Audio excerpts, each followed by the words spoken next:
Metamorphosis by Franz Kafka. Translated by David Wylie. Chapter 1. One morning, when Gregor Samsa woke from troubled dreams, he found himself transformed in his bed into a horrible vermin. He lay on his armor-like back, and if he lifted his head a little, he could see his brown belly, slightly domed and divided by arches into stiff sections. The bedding was hardly able to cover it, and seemed ready to slide off any moment. His many legs, pitifully thin compared with the size of the rest of him, waved about helplessly as he looked. "What's happened to me?" he thought. It wasn't a dream. His room, a proper human room, although a little too small, lay peacefully between its four familiar walls. A collection of textile samples lay spread out on the table. Samsa was a traveling salesman, and above it there hung a picture that he had recently cut out of an illustrated magazine and housed in a nice gilded frame. It showed a lady fitted out with a fur hat and fur boa who sat upright, raising a heavy fur muff that covered the whole of her lower arm towards the viewer. Gregor then turned to look out the window at the dull weather. Drops of rain could be heard hitting the pane, which made him feel quite sad.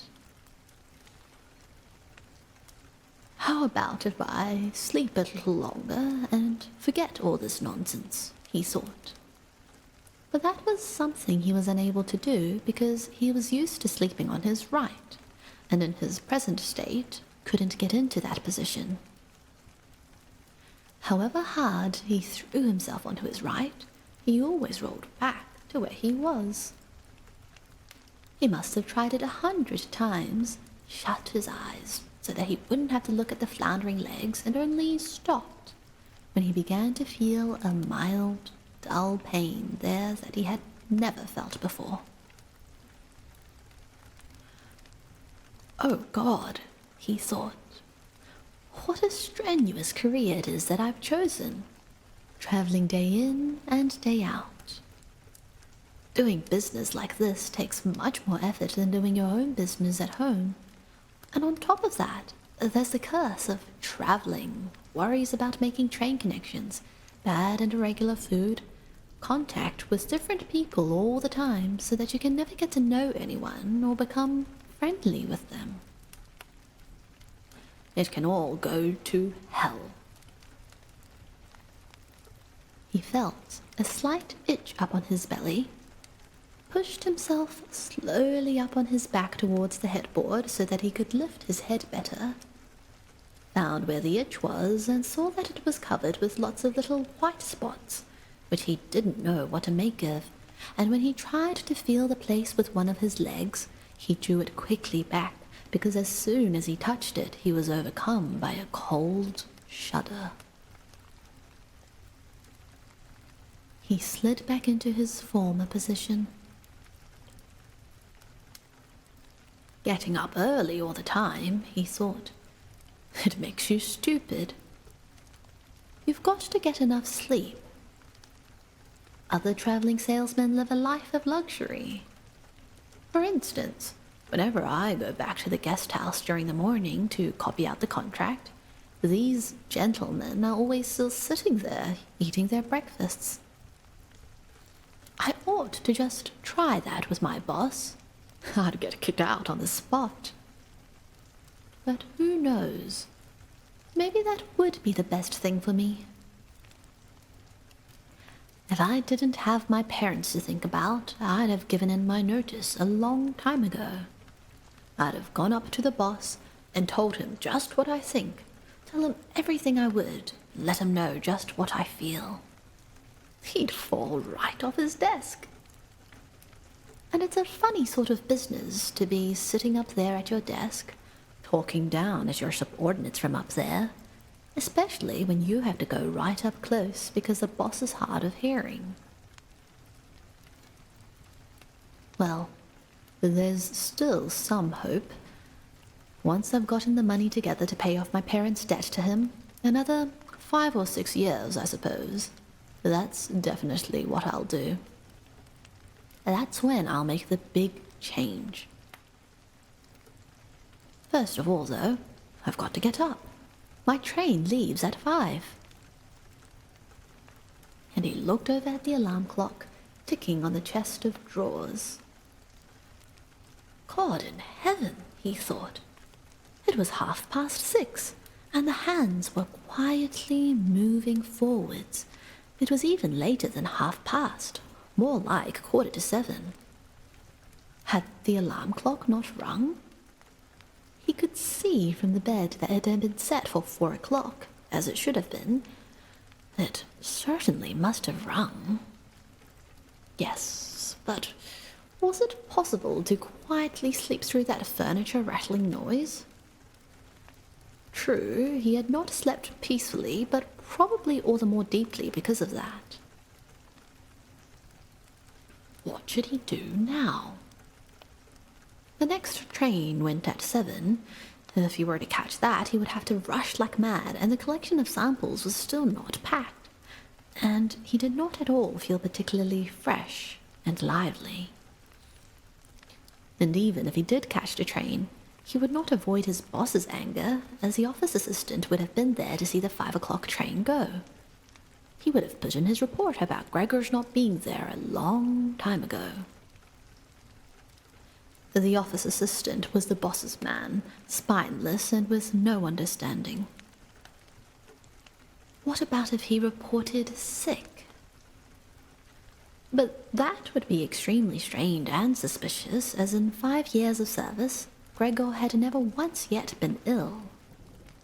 His boss would certainly come round with a doctor from the medical insurance company, accuse his parents of having a lazy son, and accept the doctor's recommendation not to make any claim, as the doctor believed that no one was ever ill, but that many were work-shy. And what's more, would he have been entirely wrong in this case? Gregor did, in fact, apart from excessive sleepiness after sleeping for so long, feel completely well and even felt much hungrier than usual. He was still hurriedly thinking all this through, unable to decide to get out of bed, when the clock struck 7:15. There was a cautious knock at the door near his head. "Gregor," somebody called. It was his mother. "It's 7:15. Didn't you want to go somewhere?" That gentle voice. Gregor was shocked when he heard his own voice answering. It could hardly be recognized as the voice he had had before. As if from deep inside him there was a painful and uncontrollable squeaking mixed in with it. The words could be made out at first, but then there was a sort of echo which made them unclear, leaving the hearer unsure whether he had heard properly or not. Gregor had wanted to give a full answer and explain everything, but in the circumstances contented himself with saying, "Yes, mother. Yes, thank you. I'm getting up now." The change in Gregor's voice probably could not be noticed outside through the wooden door, as his mother was satisfied with his explanation and shuffled away. But this short conversation made the other members of the family aware that Gregor, against their expectations, was still at home, and soon his father came knocking at one of the side doors, gently, but with his fist. "Gregor, Gregor," he called. "What's wrong?" And after a short while he called again with a warning deepness in his voice. "Gregor, Gregor." At the other side door, his sister came plaintively. "Gregor, aren't you well? Do you need anything?" Gregor answered to both sides. "I'm ready now," making an effort to remove all the strangeness from his voice by enunciating very carefully, and putting long pauses between each individual word. His father went back to his breakfast, but his sister whispered, "Gregor, open the door, I beg of you." Gregor, however, had no thought of opening the door, and instead congratulated himself for his cautious habit, acquired from his travelling, of locking all doors at night, even when he was at home. The first thing he wanted to do was to get up in peace without being disturbed, to get dressed, and most of all, to have his breakfast. Only then would he consider what to do next, as he was well aware that he could not bring his thoughts to any sensible conclusions by lying in bed. He remembered that he had often felt a slight pain in bed, perhaps caused by lying awkwardly, but that had always turned out to be pure imagination, and he wondered how his imaginings would slowly resolve themselves today. He did not have the slightest doubt that the change in his voice was nothing more than the first sign of a serious cold, which was an occupational hazard for travelling salesmen. It was a simple matter to throw off the covers. He only had to blow himself up a little and they fell off by themselves. But it became difficult after that, especially as he was so exceptionally broad. He would have used his arms and his hands to push himself up, but instead of them he only had all those little legs, continuously moving in different directions, and which he was moreover unable to control. If he wanted to bend one of them, then that was the first one that would stretch itself out, and if he finally managed to do what he wanted with that leg, all the others seemed to be set free and would move about painfully. "This is something that can't be done in bed," Gregor said to himself, "so don't keep trying to do it." The first thing he wanted to do was get the lower part of his body out of the bed, but he had never seen this lower part, and could not imagine what it looked like. It turned out to be too hard to move. It went so slowly, and finally, almost in a frenzy, when he carelessly shoved himself forwards with all the force he could gather, he chose the wrong direction, hit hard against a lower bedpost, and from the burning pain, he felt that the lower part of his body might well, at present, be the most sensitive.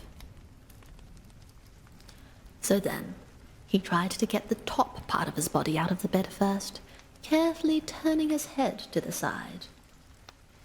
This he managed quite easily, and despite its breadth and its weight, the bulk of his body eventually followed, slowly in the direction of the head.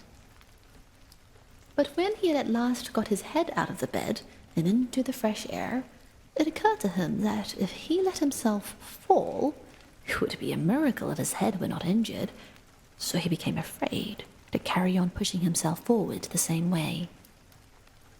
And he could not knock himself out now at any price. Better to stay in bed than lose consciousness. It took just as much effort to get back to where he had been earlier, but when he lay there, sighing, and was once more watching his legs as they struggled against each other even harder than before, if that was possible, he could think of no way of bringing peace and order to this chaos. He told himself once more that it was not possible for him to stay in bed, and that the most sensible thing to do would be to get free of it in whatever way he could, at whatever sacrifice. At the same time, though, he did not forget to remind himself that calm consideration was much better than rushing to desperate conclusions. At times like this, he would direct his eyes to the window and look out as clearly as he could. But, unfortunately, even the other side of the narrow street was enveloped in morning fog, and the view had little confidence or cheer to offer him. 7 o'clock already, he said to himself when the clock struck again. 7 o'clock, and there's still a fog like this. And he lay there quietly, a little longer, breathing lightly, as if he perhaps expected the total stillness to bring things back to their real and natural state. But then he said to himself, "Before it strikes 7:15, I'll definitely have to have got properly out of bed, and by then somebody will have come round from work to ask what's happened to me as well, as they open up work before 7 o'clock. And so he set himself to the task of swinging the entire length of his body out of the bed all at the same time. If he succeeded in falling out of bed in this way and kept his head raised as he did so, he could probably avoid injuring it.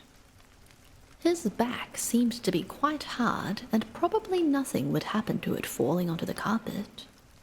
His main concern was for the loud noise he was bound to make, and which, even though all the doors, would probably raise concern, if not alarm. But it was something that had to be risked. When Gregor was already sticking halfway out of the bed, the new method was more of a game than an effort. All he had to do was rock back and forth. It occurred to him how simple everything would be if somebody came to help him. 2 strong people, he had his father and the maid in mind, would have been more than enough. They would only have to push their arms under the dome of his back, peel him away from the bed, bend down with a load, and then be patient and careful as he swang over onto the floor where, hopefully, the little legs would find a use. Should he really call for help, though, even apart from the fact that all the doors were locked? Despite all the difficulty he was in, he could not suppress a smile at this thought. After a while, he had already moved so far across that it would have been hard for him to keep his balance if he rocked too hard. The time was now 7:10, and he would have to make a final decision very soon. Then there was a ring at the door of the flat.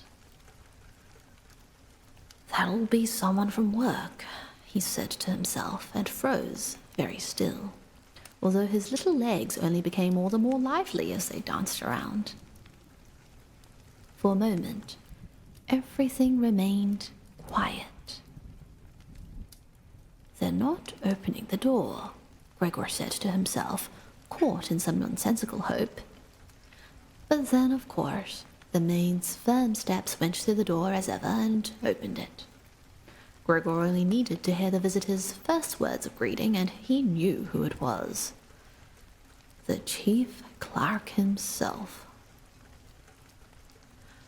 Why did Gregor have to be the only one condemned to work for a company where they immediately became highly suspicious at the slightest shortcoming?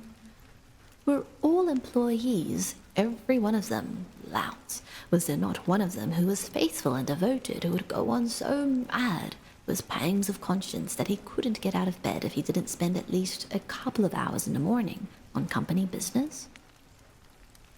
Was it really not enough to let one of the trainees make inquiries, assuming inquiries were even necessary? Did the chief clerk have to come himself? And did they have to show the whole innocent family that this was so suspicious that only the chief clerk could be trusted to have the wisdom to investigate it? And more, because these thoughts had made him upset than through any proper decision, he swung himself with all his force out of the bed. There was a loud thump, but it wasn't really a loud noise. His fall was softened a little by the carpet, and Gregor's back was also more elastic than he had thought, which made the sound muffled and not too noticeable. He had not held his head carefully enough, though, and hit it as soon as he fell. Annoyed and in pain, he turned it and rubbed it against the carpet. "Something's fallen down in there," said the chief clerk in the room on the left. Gregor tried to imagine whether something of the sort that had happened to him today could ever happen to the chief clerk too. You had to concede that it was possible. But, as if in gruff reply to this question, the chief clerk's firm footsteps in his highly polished boots could now be heard in the adjoining room, From the room on his right, Gregor's sister whispered to him to let him know. "Gregor, the chief clerk is here." "Yes, I know," said Gregor to himself, but without daring to raise his voice loud enough for his sister to hear him. "Gregor," said his father now from the room to his left, "the chief clerk has come round and wants to know why you didn't leave on the early train. We don't know what to say to him, and anyway, he wants to speak to you personally. So please, open up this door. I'm sure he'll be good enough to forgive the untidiness of your room." And then the chief clerk called, "Good morning, Mr. Samsa." "He isn't well," said his mother to the chief clerk, while his father continues to speak through the door. "He isn't well, please, believe me. Why else would Gregor have missed a train? The lad only ever thinks about the business. It nearly makes me cross, the way he never goes out in the evenings. He's been in town for a week now, but stayed home every evening. He sits with us in the kitchen and just reads the paper or studies train timetables. His idea of relaxation is working with his fretsaw. He's made a little frame, for instance. It only took him 2 or 3 evenings. You'll be amazed how nice it is. It's hanging up in his room. You'll see it as soon as Gregor opens the door. Anyway, I'm glad you're here. We wouldn't have been able to get Gregor to open the door by ourselves. He's so stubborn. And I'm sure he isn't well. He said this morning that he is, but he isn't." "I'll be there in a moment," said Gregor slowly and thoughtfully, but without moving, so that he would not miss any word of the conversation. "Well, I can't think of any other way of explaining it, Mrs. Samsa," said the chief clerk. "I hope it's nothing serious. But on the other hand, I must say that if we people in commerce ever become slightly unwell, then, fortunately or unfortunately as you like, we simply have to overcome it because of business considerations." "Can the chief clerk come in to see you now, then?" asked his father impatiently, knocking at the door again. "No," said Gregor. In the room on his right, there followed a painful silence. In the room on his left, his sister began to cry. So why did his sister not go and join the others? She had probably only just got up and had not even begun to get dressed. And why was she crying? Was it because he had not got up and had not let the chief clerk in? Because he was in danger of losing his job, and if that happened, his boss would once more pursue their parents with the same demands as before? There was no need to worry about things like that yet. Gregor was still there, and had not the slightest intention of abandoning his family. For the time being, he just lay there on the carpet, and no one who knew the condition he was in would seriously have expected him to let the chief clerk in. It was only a minor discourtesy, and a suitable excuse could easily be found for it later on.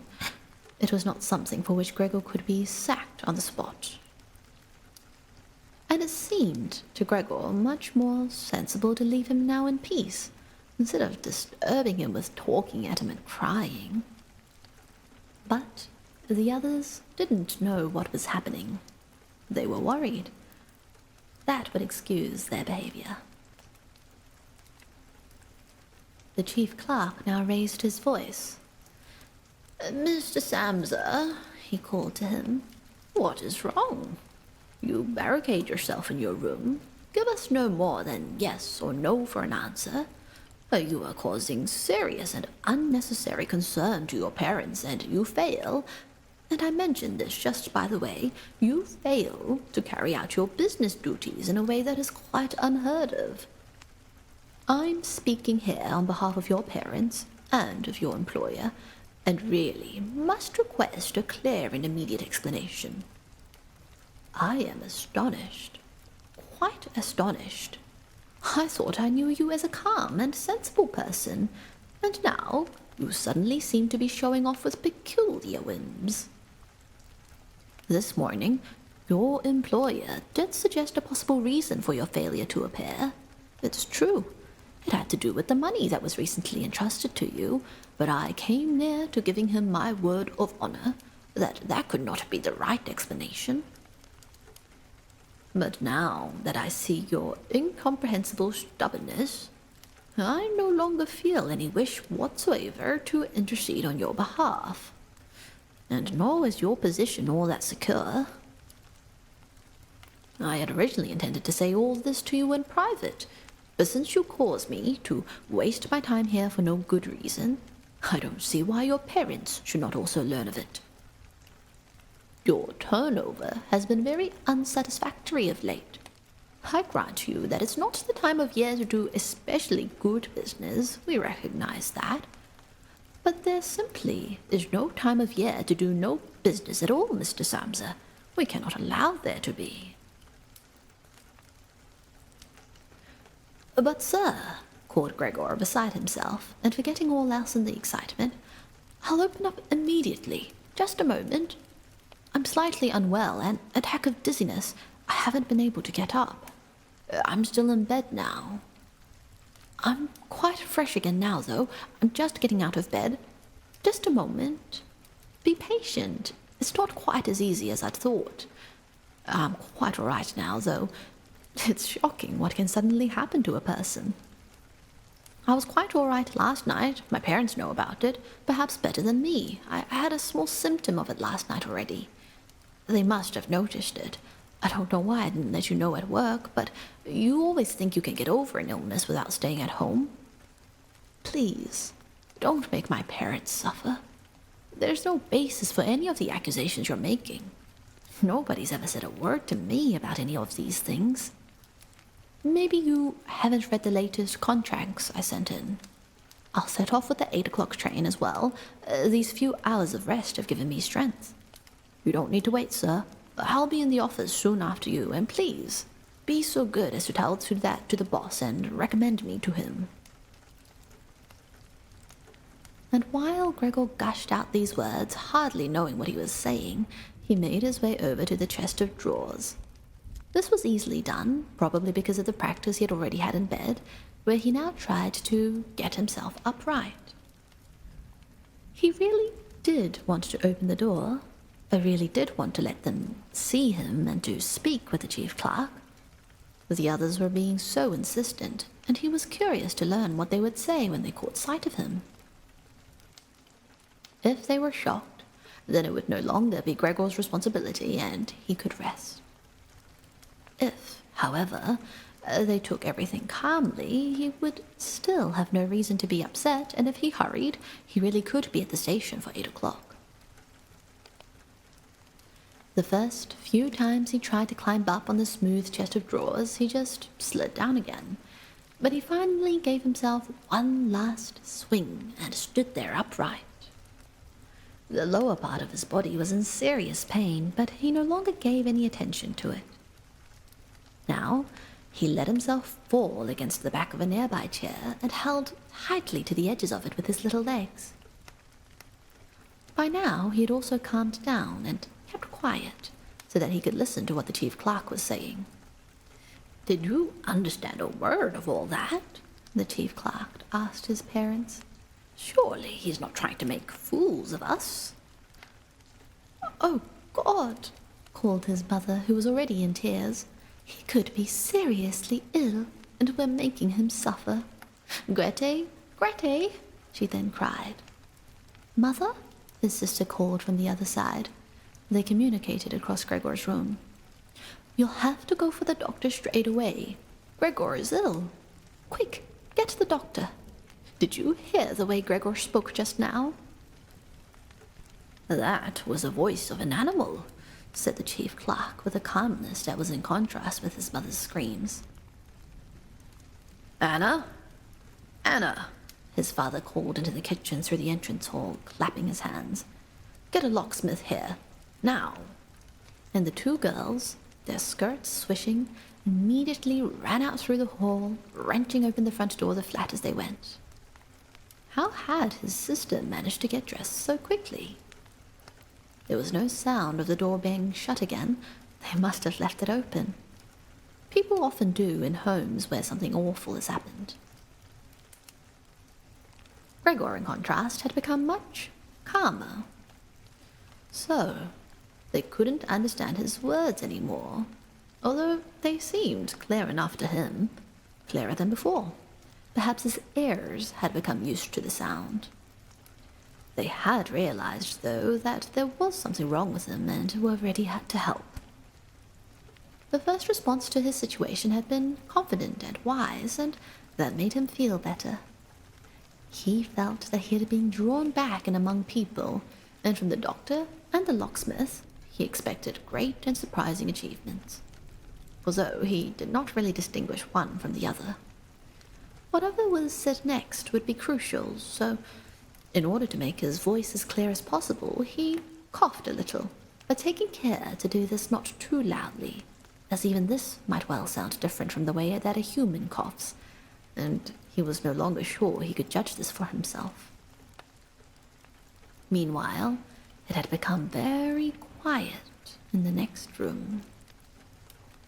Perhaps his parents were sat at the table whispering with the chief clerk, or perhaps they were all pressed against the door and listening. Gregor slowly pushed his way over to the door with a chair. Once there, he let go of it and threw himself onto the door, holding himself upright against it, using the adhesive on the tips of his legs. He rested there a little while to recover from the effort involved, and then set himself to the task of turning the key in the lock with his mouth. He seemed, unfortunately, to have no proper teeth. How was he, then, to grasp the key? But the lack of teeth was, of course, made up for with a very strong jaw.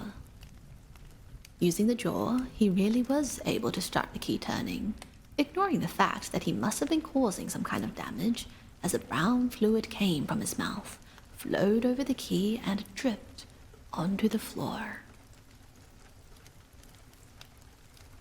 "Listen," said the chief clerk in the next room. "He's turning the key." Gregor was greatly encouraged by this, but they all should have been calling to him, his father and his mother too. "Well done, Gregor," they should have cried. "Keep at it.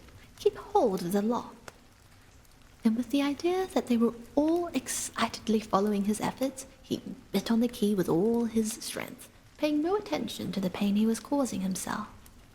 As the key turned round, he turned around to the lock with it, only holding himself upright with his mouth, and hung onto the key or pushed it down again with the whole weight of his body as needed. The clear sound of the lock as it snapped back was Gregor's sign that he could break his concentration, and as he regained his breath, he said to himself, "So, I didn't need the locksmith after all." Then he lay his head on the handle of the door to open it completely. Because he had to open the door in this way, it was already wide open before he could be seen. He had first to slowly turn himself around one of the double doors, and he had to do it very carefully if he did not want to fall flat on his back before entering the room. He was still occupied with this difficult movement, unable to pay attention to anything else, when he heard the chief clerk exclaim aloud, "Oh!" which sounded like the soughing of the wind. Now he also saw him. He was the nearest to the door, his hand pressed against his open mouth and slowly retreating as if driven by a steady and invisible force. Gregor's mother, her hair still disheveled from bed despite the chief clerk's being there, looked at his father. And then she unfolded her arms, took 2 steps forward towards Gregor, and sank down onto the floor into her skirts that spread themselves out around her as her head disappeared down onto her breast. His father looked hostile and clenched his fists as if wanting to knock Gregor back into his room. Then he looked uncertainly round the living room, covered his eyes with his hands, and wept so that his powerful chest shook. So Gregor did not go into the room, but leant against the inside of the other door, which was still held bolted in place.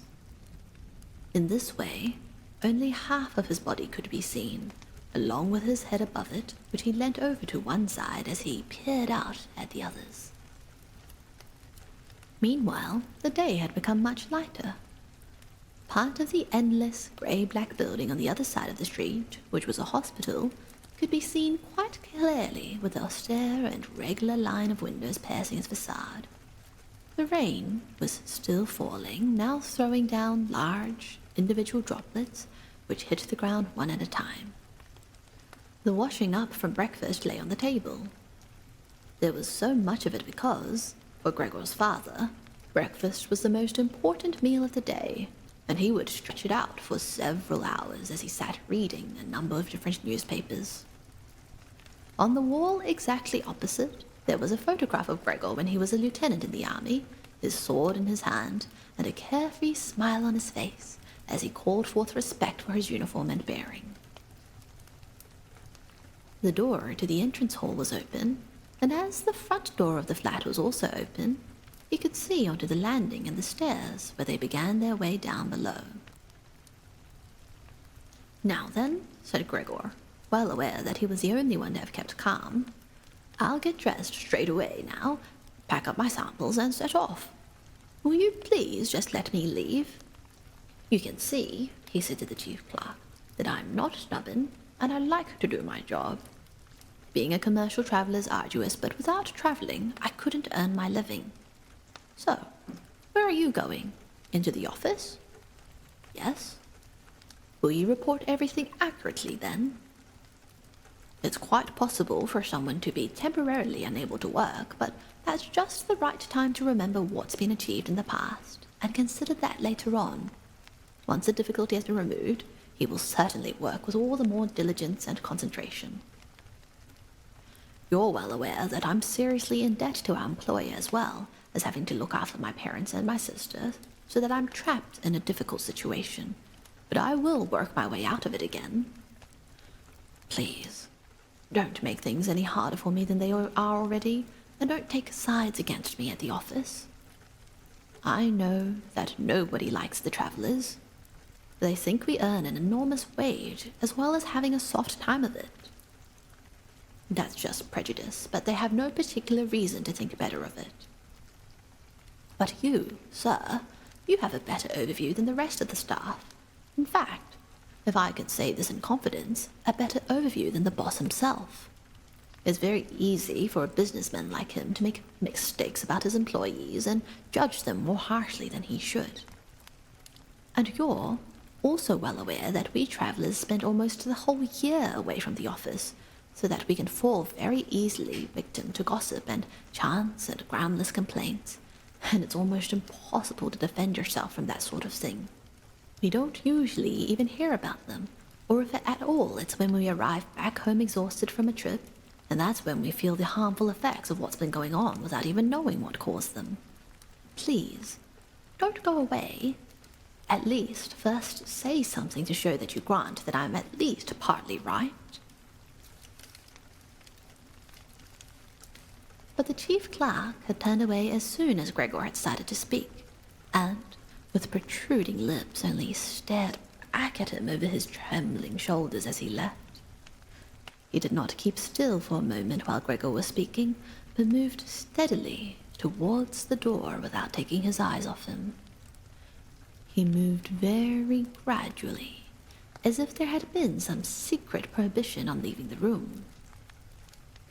It was only when he had reached the entrance hall that he made a sudden movement, drew his room from the living room, and rushed forward in a panic.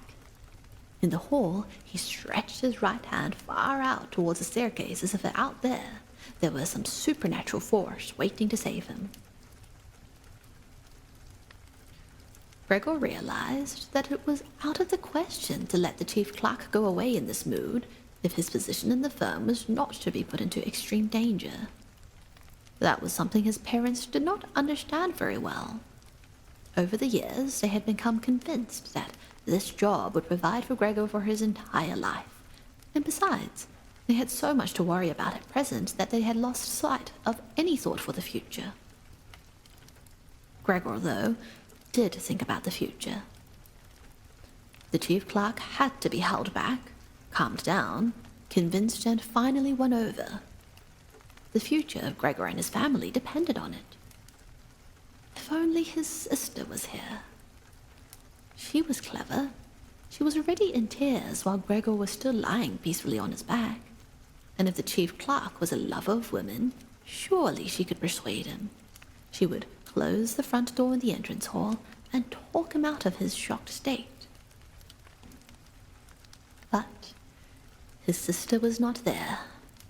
Gregor would have to do the job himself.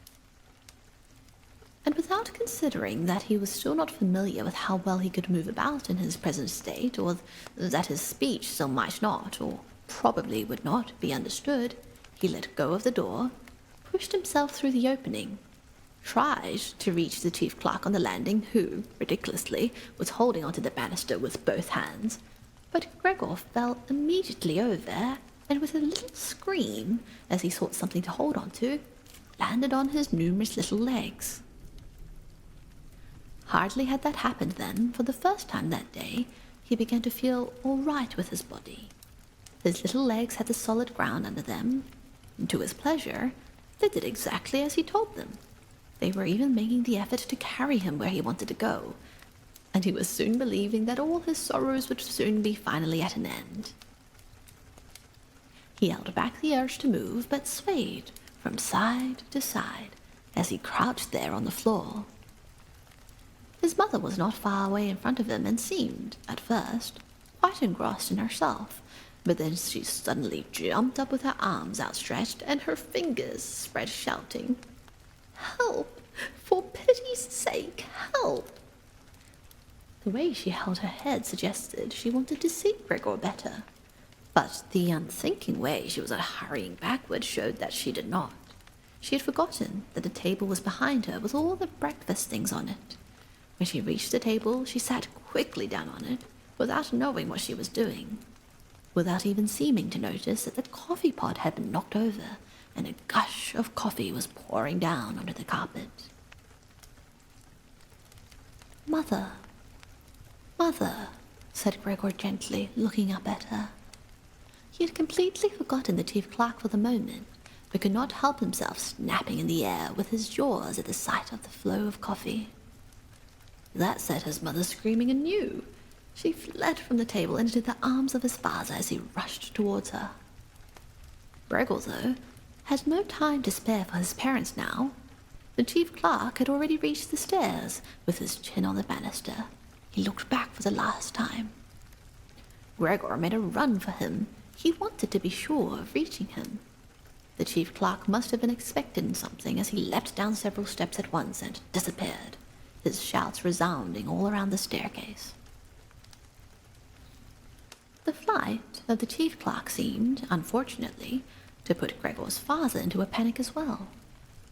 Until then he had been relatively self-controlled, but now, instead of running after the chief clerk himself, or at least not impeding Gregor as he ran after him, Gregor's father seized the chief clerk's stick in his right hand. The chief clerk had left it behind on a chair, along with his hat and overcoat, picked up a large newspaper from the table with his left, and used them to drive Gregor back into his room, stamping his foot at him as he went. Gregor's appeals to his father were of no help. His appeals were simply not understood. However much he humbly turned his head, his father merely stamped his foot all the harder. Across the room, despite the chilly weather, Gregor's mother had pulled open a window, leant far out of it, and pressed her hands to her face. A strong draught of air flew in from the street towards the stairway. The curtains flew up, the newspapers on the table fluttered, and some of them were blown onto the floor.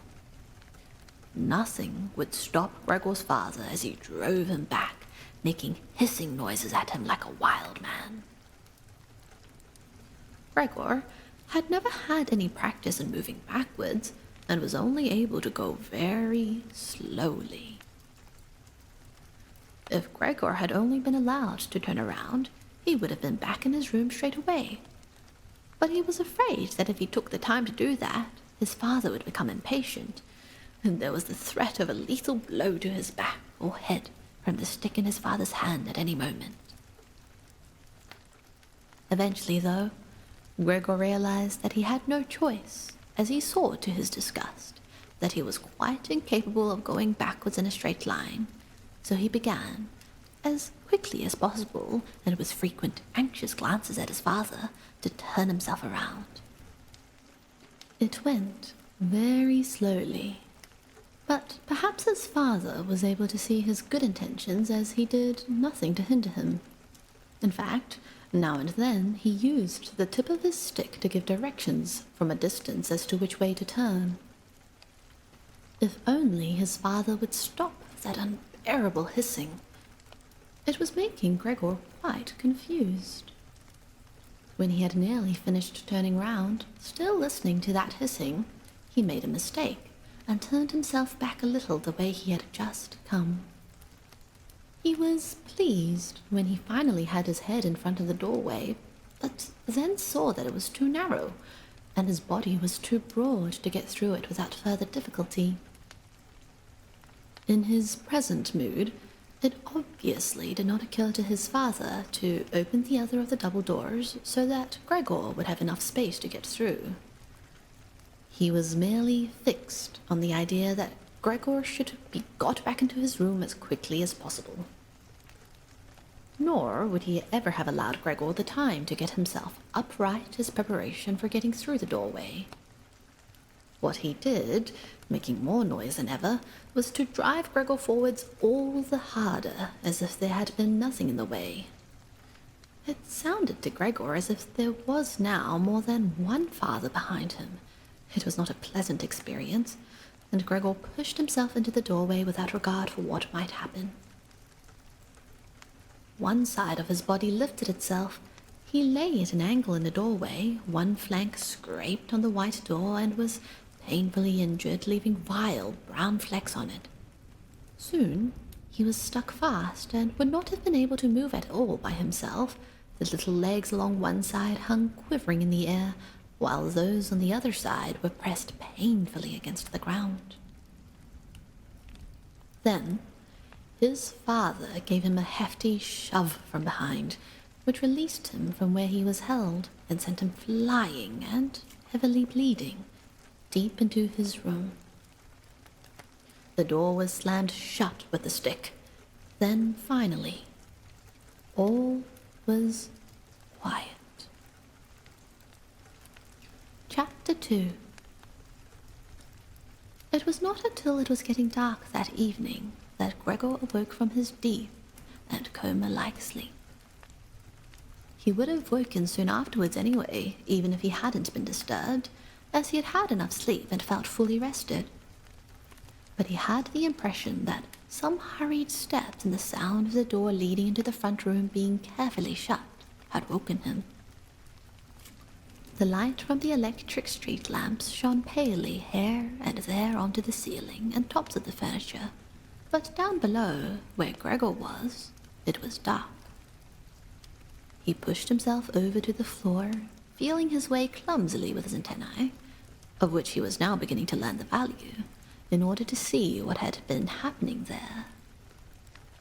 The whole of his left side seemed like one painfully stretched scar, and he limped badly on his 2 rows of legs. One of the legs had been badly injured in the events of that morning. It was nearly a miracle that only one of them had been, and dragged along lifelessly. It was only when he had reached the door that he realized what it actually was that had drawn him over to it. It was the smell of something to eat. By the door, there was a dish filled with sweetened milk, with little pieces of white bread floating in it. He was so pleased he almost laughed, as he was even hungrier than he had been that morning, and immediately dipped his head into the milk, nearly covering his eyes with it. but he soon drew his head back again in disappointment. Not only did the pain in his tender left side make it difficult to eat the food, he was only able to eat if his whole body worked together as a snuffling whole, but the milk did not taste at all nice. Milk like this was normally his favorite drink, and his sister had certainly left it there for him because of that, but he turned, almost against his own will, away from the dish and crawled back into the center of the room. Through the crack in his door, Gregor could see that the gas had been lit in the living room. His father at this time would normally be sat with his evening paper, reading it out in a loud voice to Gregor's mother and sometimes to his sister, but there was now not a sound to be heard.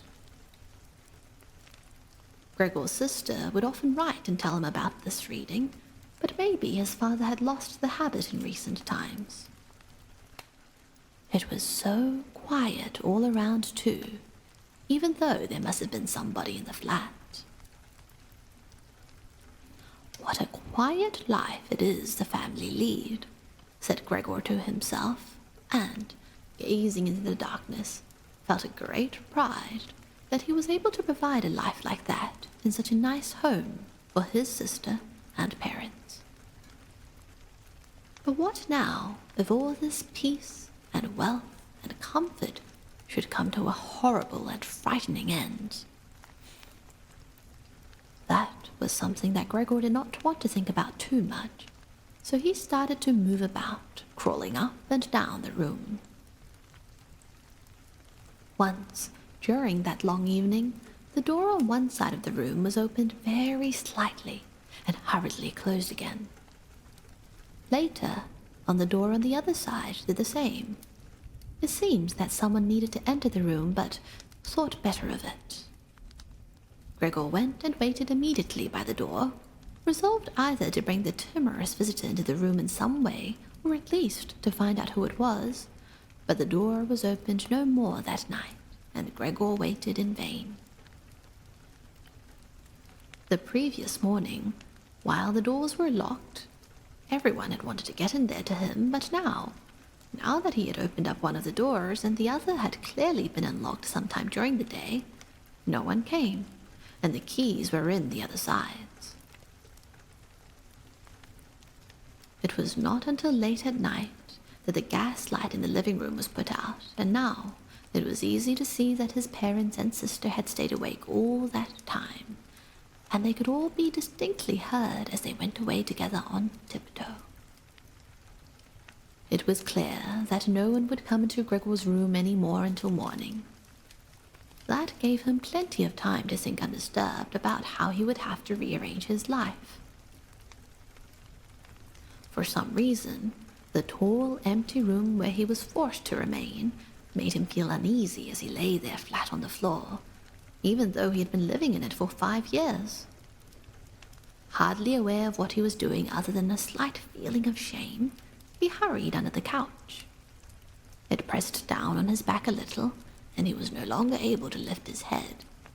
But he nonetheless felt immediately at ease, and his only regret was that his body was too broad to get it all underneath. He spent the whole night there. Some of the time he passed in a light sleep, although he frequently woke from it in an alarm because of his hunger, and some of the time was spent in worries and vague hopes, which, however, always led to the same conclusion.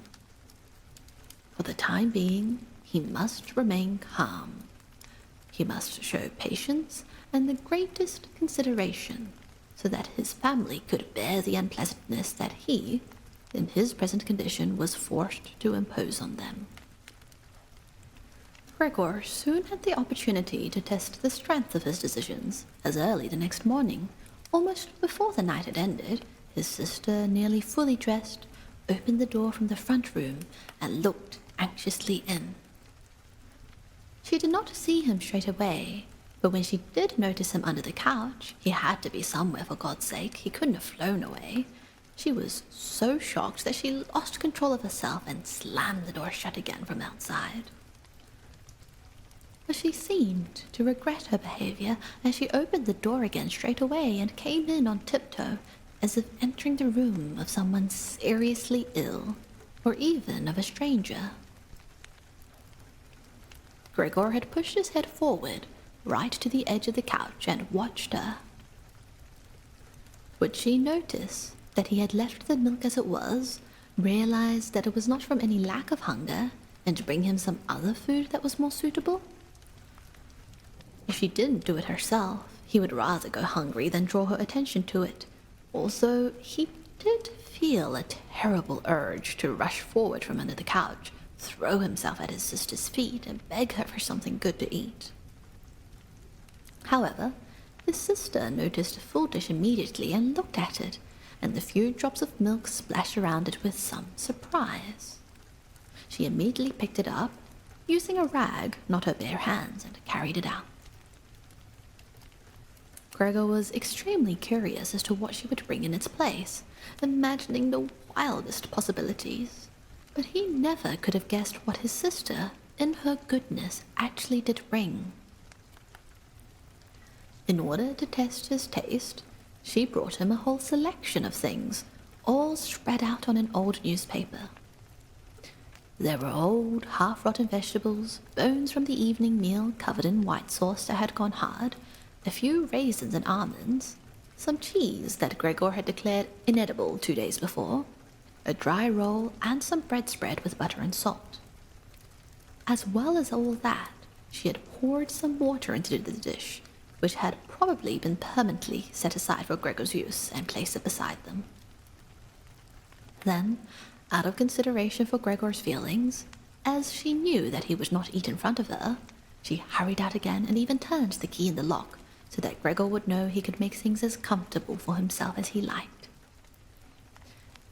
Gregor's little legs whirred. At last he could eat. What's more, his injuries must already have completely healed, as he found no difficulty in moving. This amazed him, as more than a month earlier he had cut his finger slightly with a knife. He thought of how his finger had still hurt the day before yesterday. Am I less sensitive than I used to be then? He thought, and was already sucking greedily at the cheese, which had immediately, almost compellingly attracted him much more than the other foods on the newspaper. Quickly, one after another, his eyes watering with pleasure, he consumed the cheese, the vegetables, and the sauce. The fresh foods, on the other hand, he didn't like at all, and even dragged the things he did want to eat a little away from them because he couldn't stand the smell. Long after he had finished eating and lay lethargic in the same place, his sister slowly turned the key in the lock as a sign to him that he should withdraw. He was immediately startled, although he had been half asleep, and he hurried back under the couch. But he needed great self-control to stay there even for the short time that his sister was in the room, as eating so much food had rounded out his body a little, and he could hardly breathe in that narrow space. Half suffocating, he watched with bulging eyes as his sister unselfconsciously took a broom and swept up the leftovers, mixing them in with the food he had not even touched at all, as if it could not be used any more. She quickly dropped it all into a bin, closed it with its wooden lid, and carried everything out. She had hardly turned her back before Gregor came out again from under the couch and stretched himself.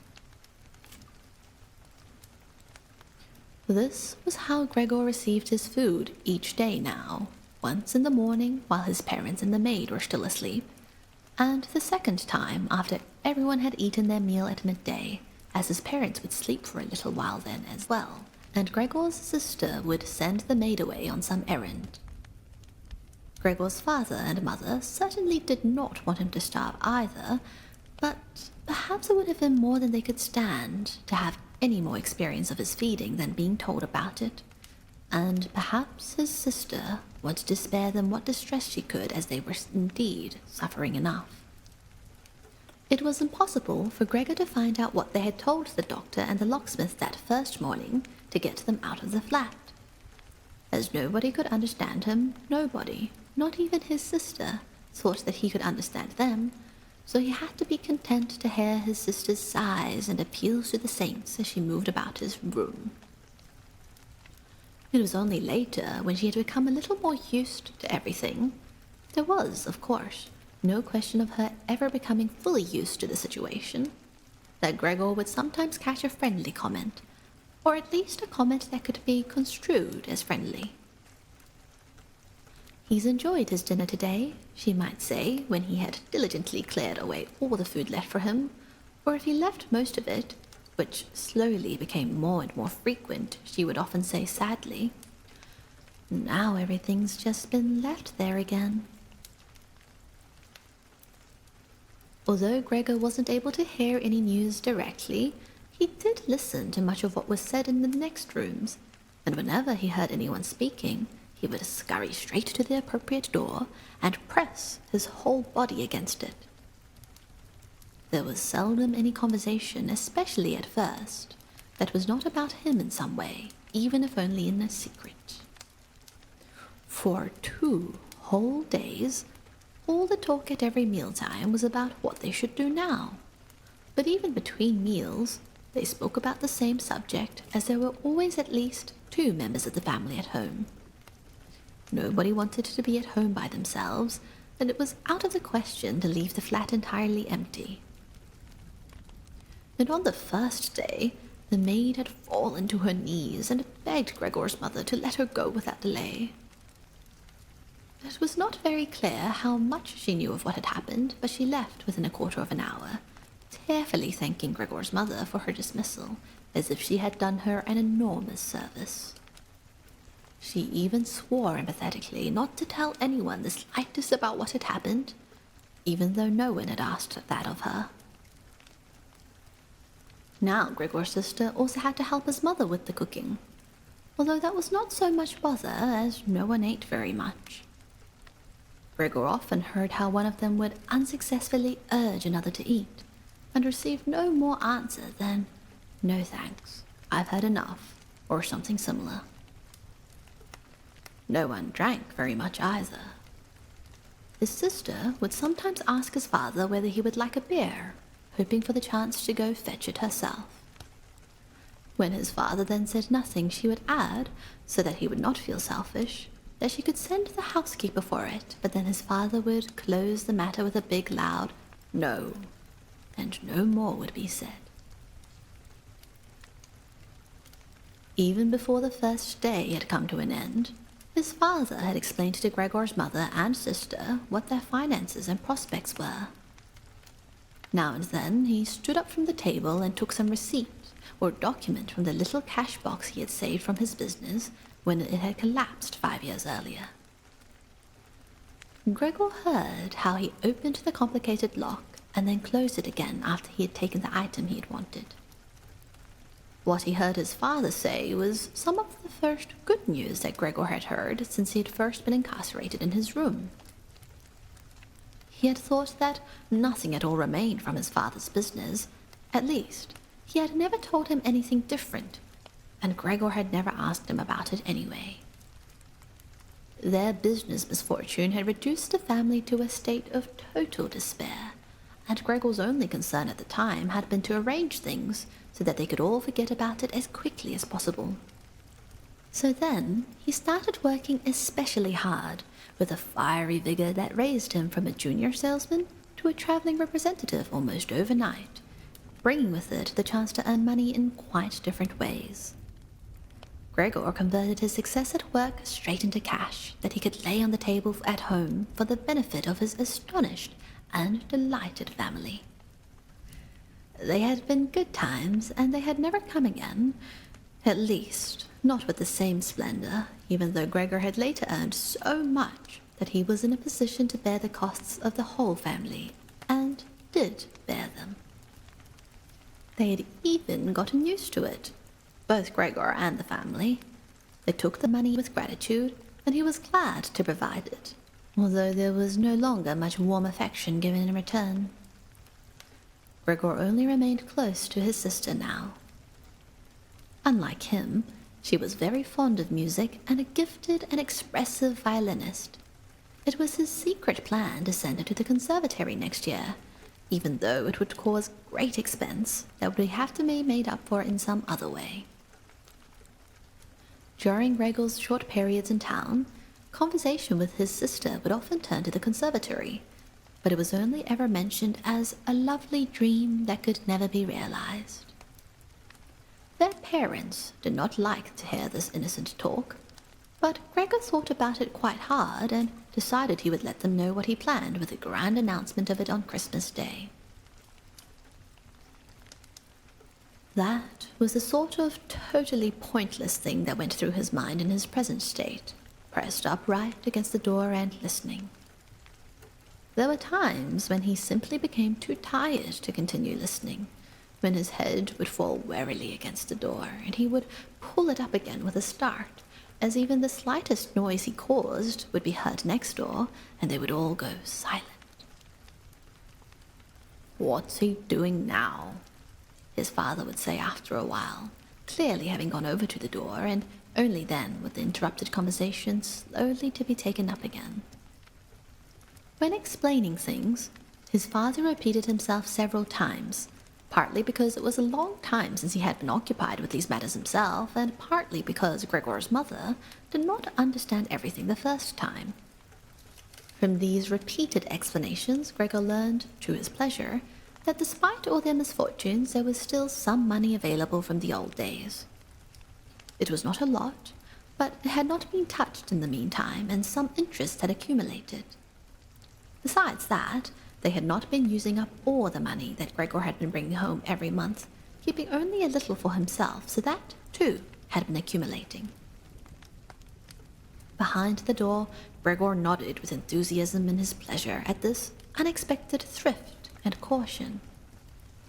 He could actually have used the surplus money to reduce his father's debt to his boss, and the day when he could have freed himself from that job would have come much closer.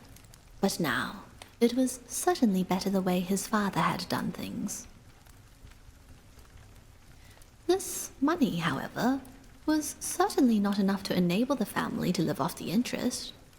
It was enough to maintain them for perhaps 1 or 2 years, no more.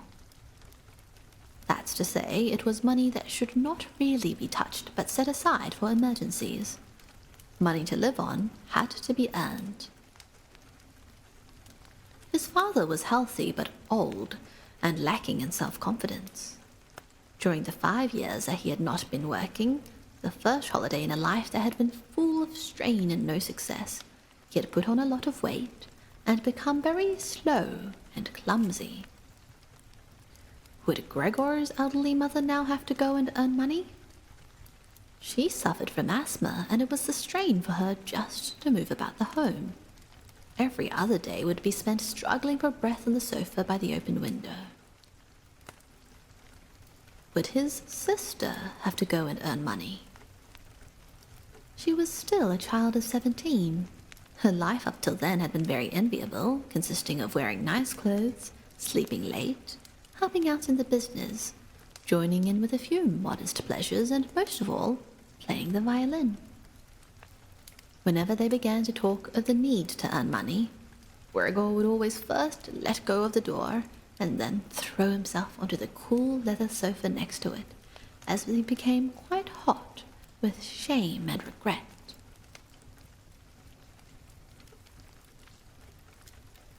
He would often lie there the whole night through, not sleeping a wink but scratching at the leather for hours on end. Or he might go to all the effort of pushing a chair to the window, climbing up onto the sill and, propped up in the chair, leaning on the window to stare out of it. He had used to feel a great sense of freedom from doing this, but doing it now was obviously something more remembered than experienced, as what he actually saw in this way was becoming less distinct every day, even things that were quite near. He had used to curse the ever-present view of the hospital across the street, but now he could not see it at all, and if he had not known that he lived in ʟɪᴏᴏ, which was a quiet street despite being in the middle of the city, he would have thought that he was looking out the window at a barren waste, where the grey sky and the grey earth mingled inseparably. His observant sister only needed to notice the chair twice before she would always push it back to its exact position by the window after she had tidied up the room, and even left the inner pane of the window open from then on. If Gregor had only been able to speak to his sister and thank her for all that she had to do for him, it would have been easier for him to bear it. But as it was, it caused him pain. His sister, naturally, tried as far as possible to pretend that there was nothing burdensome about it, and the longer it went on, of course, the better she was able to do so. But as time went by, Gregor was also able to see through it all so much better. It had even become very unpleasant for him now, whenever she entered the room. No sooner had she come in than she would quickly close the door as a precaution so that no one would have to suffer the view into Gregor's room. Then she would go straight to the window and pull it hurriedly open, almost as if she was suffocating. Even if it was cold, she would stay at the window breathing deeply for a little while. She would alarm Gregor twice a day with this running about and noise-making. He would stay under the couch, shivering the whole while, knowing full well that she would certainly have liked to spare him this ordeal, but it was impossible for her to be in the same room with him with the windows closed. One day, about a month after Gregor's transformation, when his sister no longer had any particular reason to be shocked at his appearance, she came into the room a little earlier than usual, and found him still staring out the window motionless, and just where he would be most horrible. In itself, his sister's not coming into the room would have been no surprise for Gregor, as it would have been difficult for her to immediately open the window while he was still there. But not only did she not come in, she went straight back and closed the door behind her. A stranger would have thought he had threatened her and tried to bite her. Gregor went straight to hide himself under the couch, of course, but he had to wait until midday before his sister came back, and she seemed much more uneasy than usual. It made him realize that she still found his appearance unbearable, and would continue to do so. She probably even had to overcome the urge to flee when she saw the little bit of him that protruded from under the couch. One day, in order to spare her even this sight, he spent 4 hours carrying the bedsheet over to the couch on his back and arranged it so he was completely covered and his sister would not be able to see him again even if she bent down. If she did not think the sheet was necessary, then all she had to do was take it off again, as it was clear enough that it was no pleasure for Gregor to cut himself off so completely. She left the sheet where it was. Gregor even thought he glimpsed a look of gratitude one time when he carefully looked out from the sheet to see how his sister liked the new arrangement.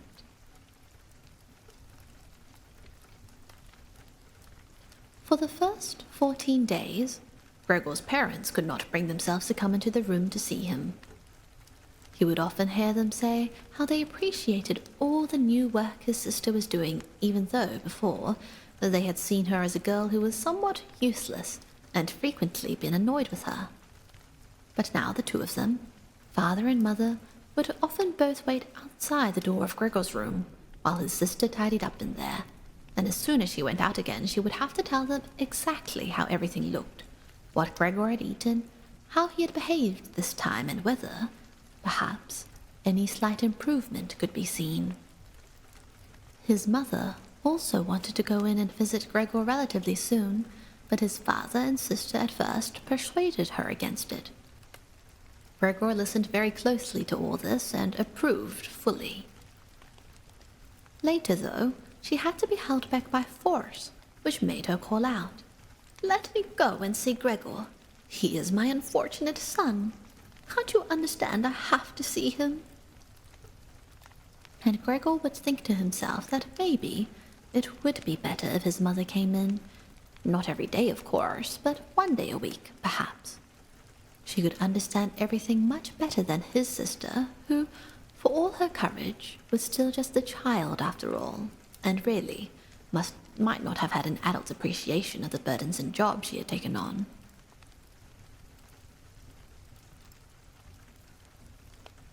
Gregor's wish to see his mother was soon realized.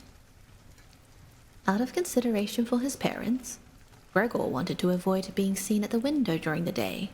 The few square meters of the floor did not give him much room to crawl about.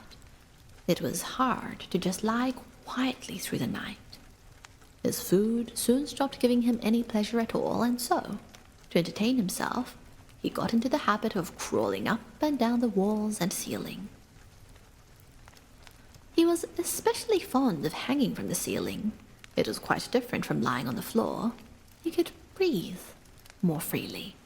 His body had a light swing to it, and up there, relaxed and almost happy, it might happen that he would surprise even himself by letting go of the ceiling and landing on the floor with a crash.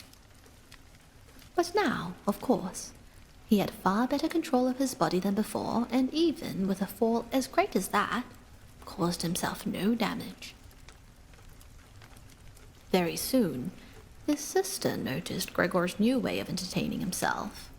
He had, after all, left traces of the adhesive from his feet as he crawled about, and got it into her head to make it as easy as possible for him by removing the furniture that got in his way, especially the chest of drawers and the desk. Now, this was not something that she would be able to do by herself. She did not dare to ask for help from her father. The 16-year-old maid had carried on bravely since the cook had left, but she certainly would not have helped in this. She had even asked to be allowed to keep the kitchen locked at all times and never to open the door unless it was especially important. So his sister had no choice but to choose some time when Gregor's father was not there and fetch his mother to help her.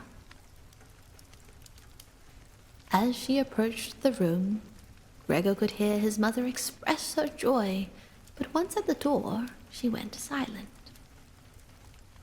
First, of course, his sister came in and looked round to see that everything in the room was all right, and only then did she let her mother enter.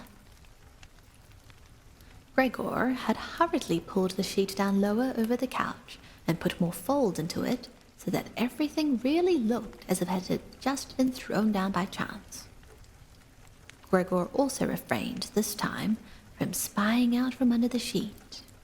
He gave up the chance to see his mother until later, and was simply glad that she had come. "You can come in, he can't be seen," said his sister, obviously leading her in by the hand. The old chest of drawers was too heavy for a pair of feeble women to be heaving about, but Gregor listened as they pushed it from its place, his sister always taking on the heaviest part of the work for herself and ignoring her mother's warnings that she would strain herself. This lasted a very long time. After laboring at it for 15 minutes or more, his mother said that it would be better to leave the chest where it was. For one thing, it was too heavy for them to get the job finished before Gregor's father got home, and leaving it in the middle of the room would be in his way even more. And for another thing, it wasn't even sure that taking the furniture away would really be any help to him. She thought just the opposite. The sight of the bare walls saddened her right to her heart. And why wouldn't Gregor feel the same way about it?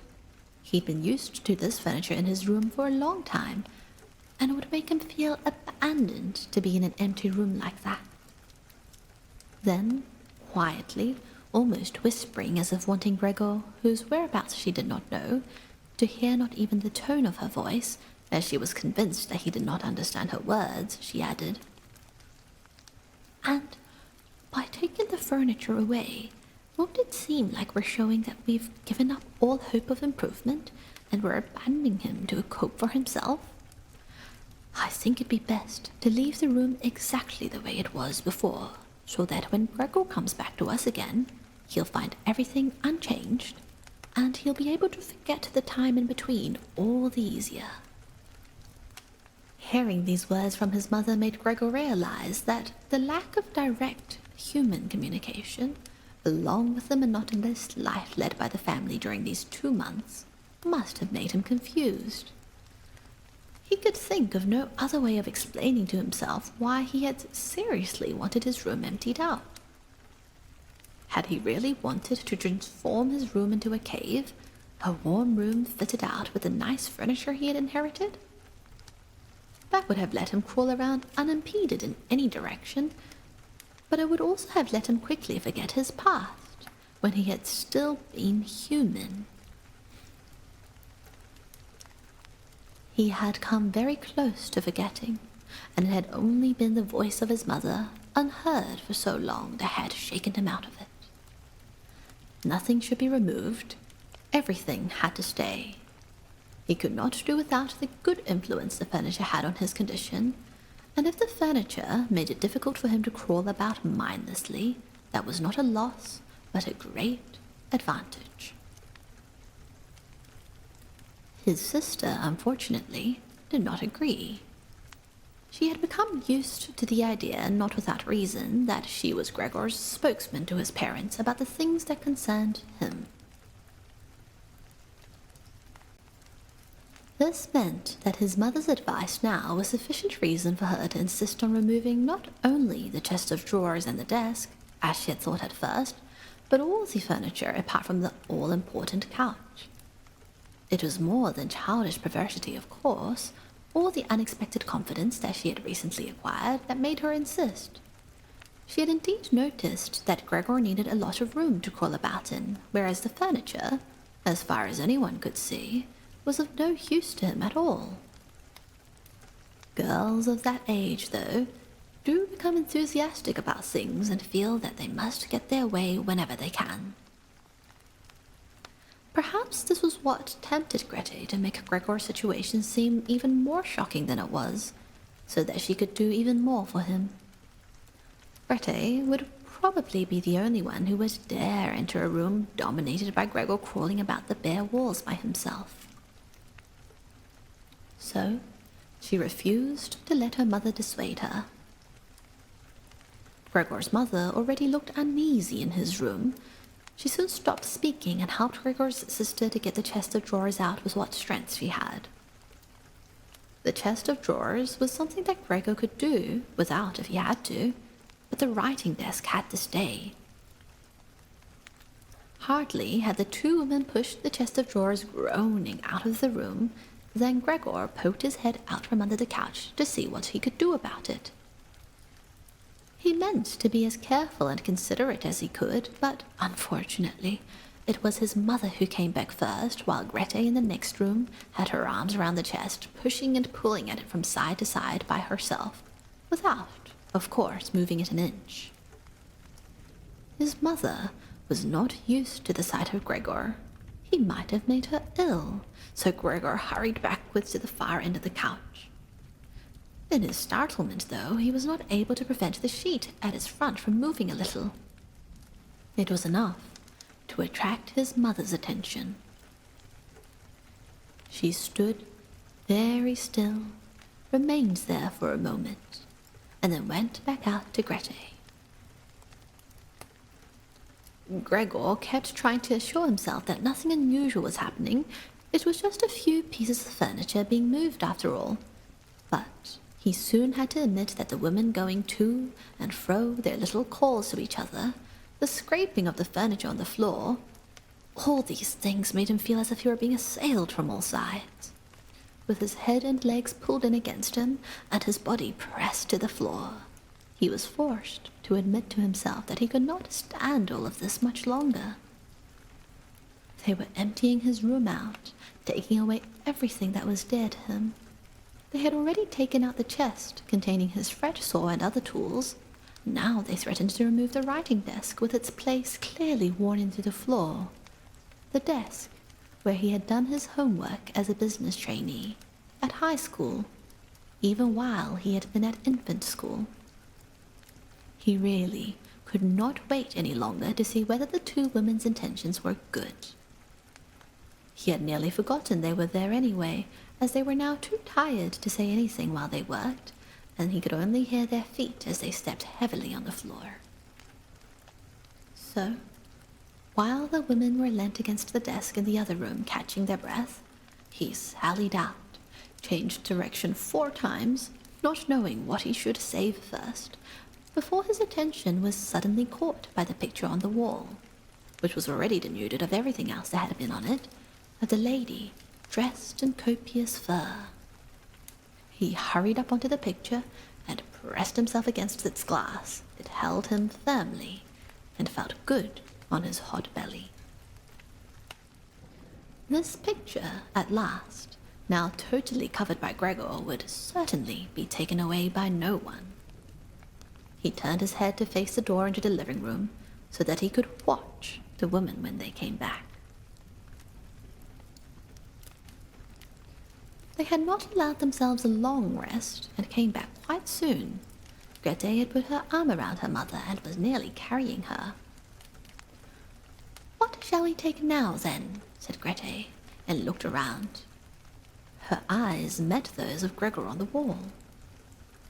Perhaps only because her mother was there, she remained calm, bent her face to her so that she would not look around, and said, albeit hurriedly and with a tremor in her voice, "Come on, let's go back in the living room for a while." Gregor could see what Ģēte had in mind. She wanted to take her mother somewhere safe, and then chase him down from the wall. Well, she could certainly try it. He sat unyielding on his picture. He would rather jump at Ģēte's face. But Ģēte's words had made her mother quite worried. She stepped to one side, saw the enormous brown patch against the flowers of the wallpaper, and before she even realized it was Gregor that she saw, screamed, "Oh God! Oh God!" Arms outstretched, she fell onto the couch as if she had given up everything and stayed there immobile. "Gregor!" shouted his sister, glowering at him and shaking her fist. That was the first word she had spoken to him directly since his transformation. She ran into the other room to fetch some kind of smelling salts to bring her mother out of a faint. Gregor wanted to help too. He could save his picture later, although he stuck fast to the glass and had to pull himself off by force. Then he, too, ran into the next room as if he could advise his sister like in the old days, but he had to just stand behind her doing nothing. She was looking into various bottles. He startled her when she turned around. A bottle fell to the ground and broke. A splinter cut Gregor's face. Some kind of caustic medicine splashed all over him now, and without delaying any longer, Ģēte took hold of all the bottles she could and ran with them into her mother. She slammed the door shut with her foot. So now, Gregor was shut out from his mother, who, because of him, might be near to death. He could not open the door if he did not want to chase his sister away, and she had to stay with his mother. There was nothing for him to do but wait, and, oppressed with anxiety and self-reproach, he began to crawl about. He crawled over everything, walls, furniture, ceiling, and finally, in his confusion, as the whole room began to spin around him, he fell down into the middle of the dinner table. He lay there for a while, numb and immobile. All around him it was quiet. Maybe that was a good sign. Then there was someone at the door. The maid, of course, had locked herself in her kitchen so that Ģēte would have to go and answer it. His father had arrived home. "What's happened?" were his first words. Ģēte's appearance must have made everything clear to him. She answered him with a subdued voice and openly pressed her face into his chest. "Mother's fainted, but she's better now." Gregor got out. "Just as I expected," said his father. "Just as I always said, but you women wouldn't listen, would you?" It was clear to Gregor that Ģēte had not said enough, and that his father took it to mean that something bad had happened, that he was responsible for some sort of act of violence. That meant Gregor would now have to try to calm his father, as he did not have the time to explain things to him even if that had been possible. So he fled to the door of his room and pressed himself against it, so that his father, when he came in from the hall, could see straight away that Gregor had the best intentions and would go back into his room without delay, that it would not be necessary to drive him back, but that they only had to open the door and he would disappear. His father, though, was not in the mood to notice subtleties like that. "Ah!" he shouted as he came in, sounding as if he were both angry and glad at the same time. Gregor drew his head back from the door and lifted it toward his father. He really had not imagined his father the way he stood there now, of late. With his new habit of crawling about, he had neglected to pay attention to what was going on the rest of the flat the way he had done before. He really ought to have expected things to have changed, but still, was that really his father? The same tired man as used to be laying there entombed in his bed when Gregor came back from his business trips, who would receive him sitting in the armchair in his nightgown when he came back in the evenings, who was hardly even able to stand up, but as a sign of his pleasure would just raise his arms, and who, on the couple of times a year when they went for a walk together on Sunday or public holiday, wrapped up tightly in his overcoat between Gregor and his mother, would always labour his way forward a little more slowly than them, who were already walking slowly for his sake, who would place his stick down carefully, and, if he wanted to say something, would invariably stop and gather his companions around him. He was standing up straight enough now, dressed in a smart blue uniform with gold buttons, the sort worn by the employees at the banking institute. Above the high, stiff collar of the coat, his strong double chin emerged. Under the bushy eyebrows, his piercing, dark eyes looked out fresh and alert. His abnormally unkempt white hair was combed down painfully close to his skull. He took his cap, with its gold monogram from probably some bank, and threw it in an arc right across the room onto the sofa, put his hands in his trouser pockets, pushing back the bottom of his long uniform coat, and, with a look of determination, walked towards Gregor. He probably did not even know himself what he had in mind, but nonetheless lifted his feet unusually high. Gregor was amazed at the enormous size of the soles of his boots, but wasted no time with that. He knew full well, right from the first day of his new life, that his father thought it necessary to always be extremely strict with him. And so he ran up to his father, stopped when his father stopped, scurried forwards again when he moved, even slightly. In this way, they went round the room several times without anything decisive happening, without even giving the impression of a chase, as everything went so slowly. Gregor remained all this time on the floor, largely because he feared his father might see it as especially provoking if he fled onto the wall or ceiling. Whatever he did, Gregor had to admit that he certainly would not be able to keep up this running about for long, as for each step his father took, he had to carry out countless movements. He became noticeably short of breath. Even in his earlier life, his lungs had not been very reliable. Now, as he lurched about in his efforts to muster all the strength he could for running, he could hardly keep his eyes open. His thoughts became too slow for him to think of any other way of saving himself than running. He almost forgot that the walls were there for him to use, although here they were concealed behind carefully carved furniture full of notches and protrusions. Then, right beside him, lightly tossed, something flew down and rolled in front of him. It was an apple. Then another one immediately flew at him. Gregor froze in shock. There was no longer any point in running, as his father had decided to bombard him. He had filled his pockets with fruit from the bowl on the sideboard, and now, without even taking the time for careful aim, threw one apple after another. These little red apples rolled about on the floor, knocking into each other as if they had electric motors. An apple thrown without much force glanced against Gregor's back and slid off without doing any harm. Another one, however, immediately following it, hit squarely and lodged in his back.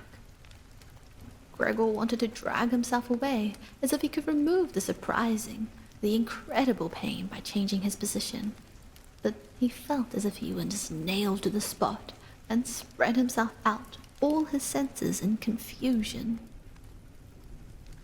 The last thing he saw was the door of his room being pulled open. His sister was screaming. His mother ran out in front of her in a blouse, as his sister had taken off some of her clothes after she had fainted to make it easier for her to breathe. She ran to his father, her skirts unfastened and sliding one after another to the ground. Stumbling over the skirts, she pushed herself to his father, her arms around him, uniting herself with him totally. Now, Gregor lost his ability to see anything. Her arms behind his father's head, begging him to spare Gregor's life. Chapter 3. No one dared to remove the apple lodged in Gregor's flesh, so it remained there as a visible reminder of his injury. He had suffered it there for more than a month, and his condition seemed serious enough to remind even his father that Gregor, despite his current sad and revolting form, was a family member who could not be treated as an enemy. On the contrary, as a family there was a duty to swallow any revulsion for him and to be patient, just to be patient. Because of his injuries, Gregor had lost much of his mobility, probably permanently. He had been reduced to the condition of an ancient invalid, and it took him long minutes to crawl across his room. Crawling over the ceiling was out of the question, but this deterioration in his condition was fully, in his opinion, made up for by the door to the living room being left open every evening. He got into the habit of closely watching it for 1 or 2 hours before it was opened, and then, lying in the darkness of his room where he could not be seen from the living room, he would watch the family in the light of the dinner table and listen to their conversation, with everyone's permission in a way, and thus quite differently from before. They no longer held the lively conversations of earlier times, of course, the ones that Gregor always thought about with longing when he was tired and getting into the damp bed in some small hotel room. All of them were usually very quiet nowadays. Soon after dinner, his father would go to sleep in his chair. His mother and sister would urge each other to be quiet. His mother, bent deeply under the lamp, would sew fancy underwear for a fashion shop. His sister, who had taken a sales job, learned shorthand and French in the evenings so that she might be able to get a better position later on. Sometimes his father would wake up and say to Gregor's mother, "You're doing so much sewing again today," as if he did not know that he had been dozing, and then he would go back to sleep again, while mother and sister would exchange a tired grin. With a kind of stubbornness, Gregor's father refused to take his uniform off even at home. While his nightgown hung unused on its peg, Gregor's father would slumber where he was, fully dressed, as if always ready to serve and expecting to hear the voice of his superior, even here. The uniform had not been new to start with, but as a result of this, it slowly became even shabbier, despite the efforts of Gregor's mother and sister to look after it.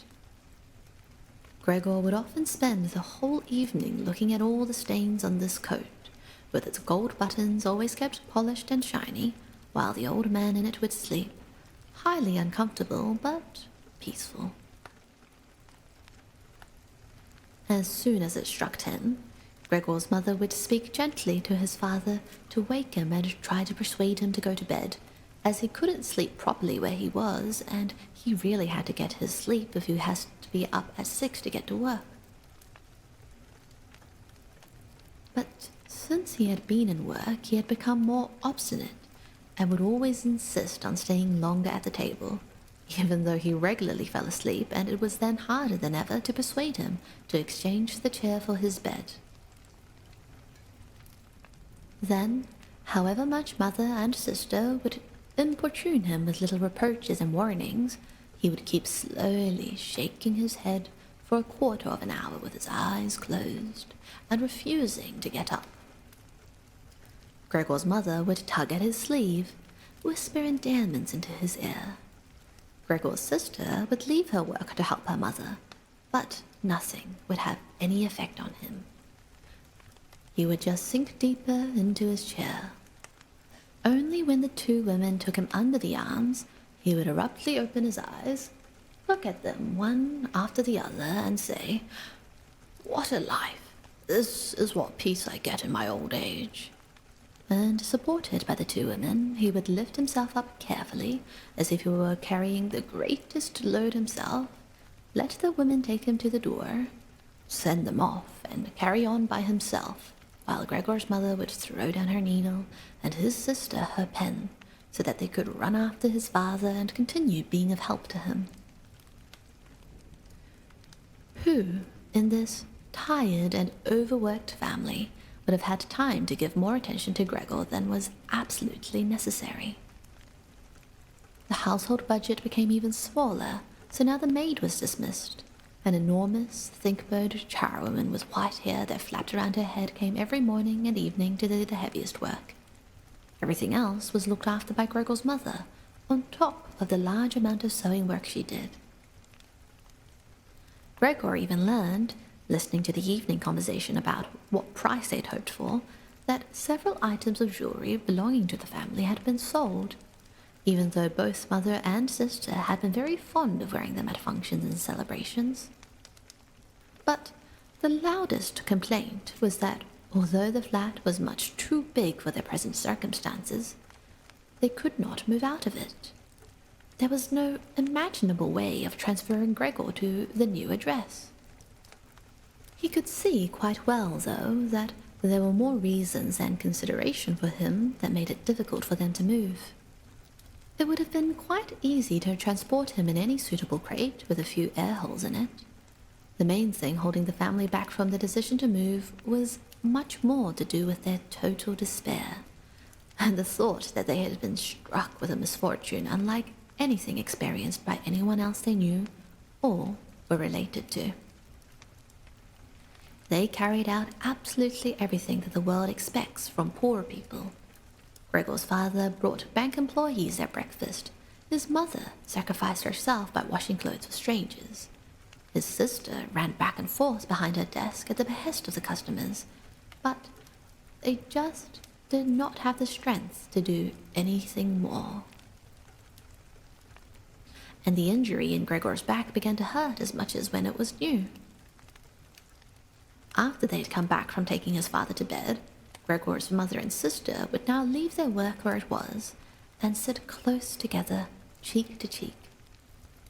His mother would point to Gregor's room and say, "Close that door, Grete."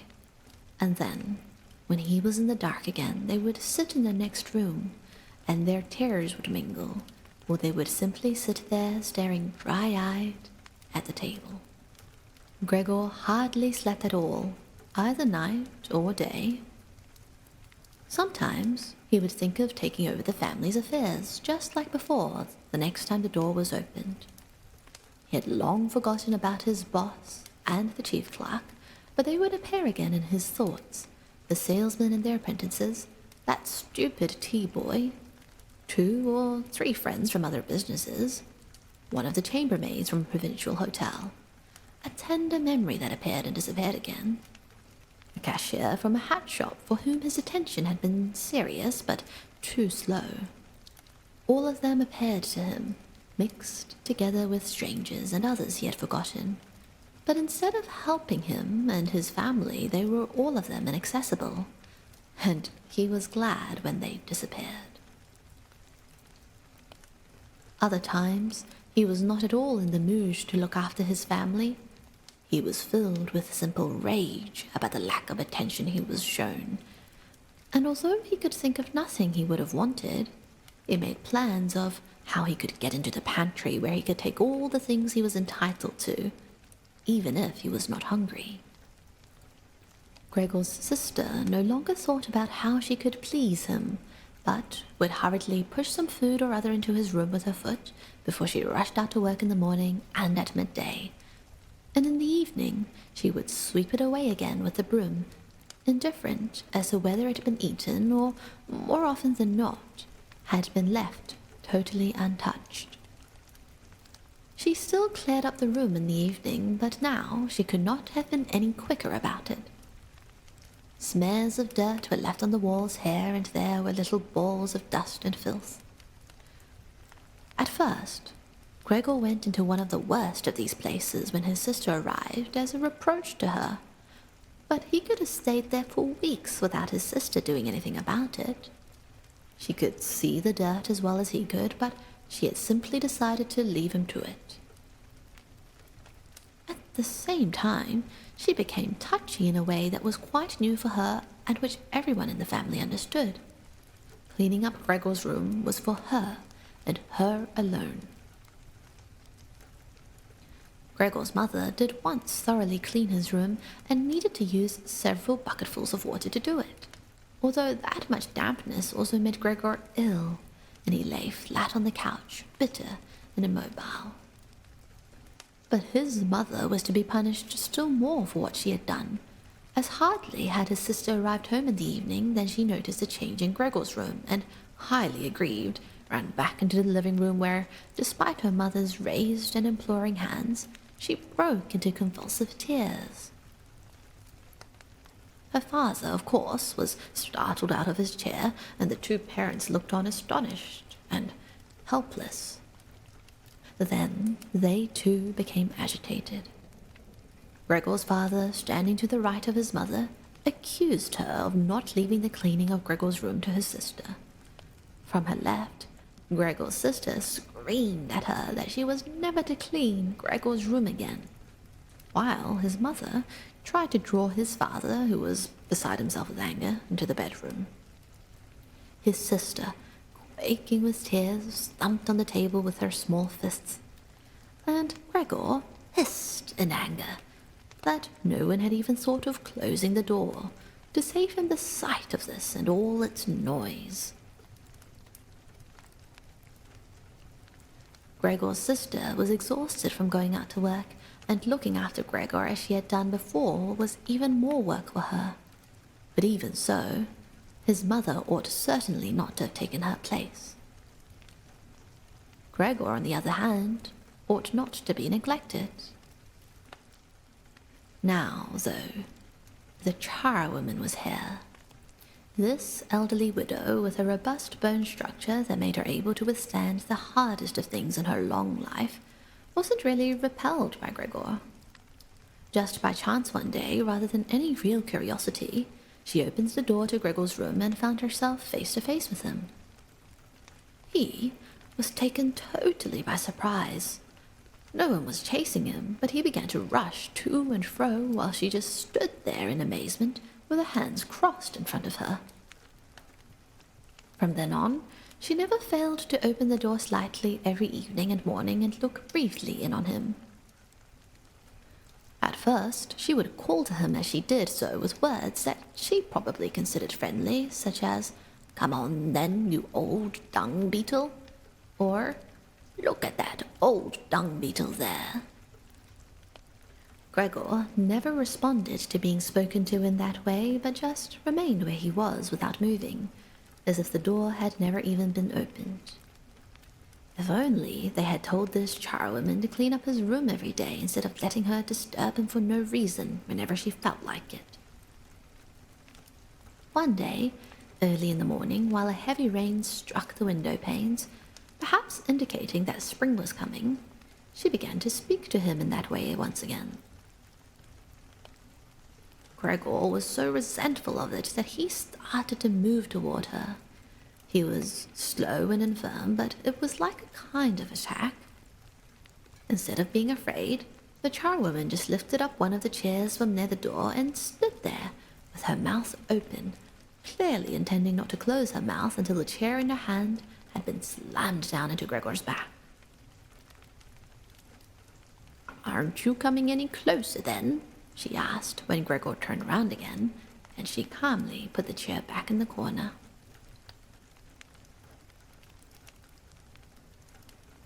Gregor had almost entirely stopped eating. Only if he happened to find himself next to the food that had been prepared for him, he might take some of it into his mouth to play with it, leave it there a few hours, and then, more often than not, spit it out again. At first, he thought it was distress at the state of his room that stopped him eating, but he had soon got used to the changes made there. They'd gotten into the habit of putting things into this room that they had no room for anywhere else, and there were now many such things as one of the rooms in the flat that had been rented out to 3 gentlemen. These earnest gentlemen, all 3 of them had full beards, as Gregor learned peering through the crack in the door one day, were painfully insistent on things being tidy. This meant not only in their own room, but since they had taken a room in this establishment, in the entire flat, and especially in the kitchen. Unnecessary clutter was something that they could not tolerate, especially if it was dirty. They had, moreover, brought most of their own furnishings and equipment with them. For this reason, many things had become superfluous, which, although they could not be sold, the family did not wish to discard.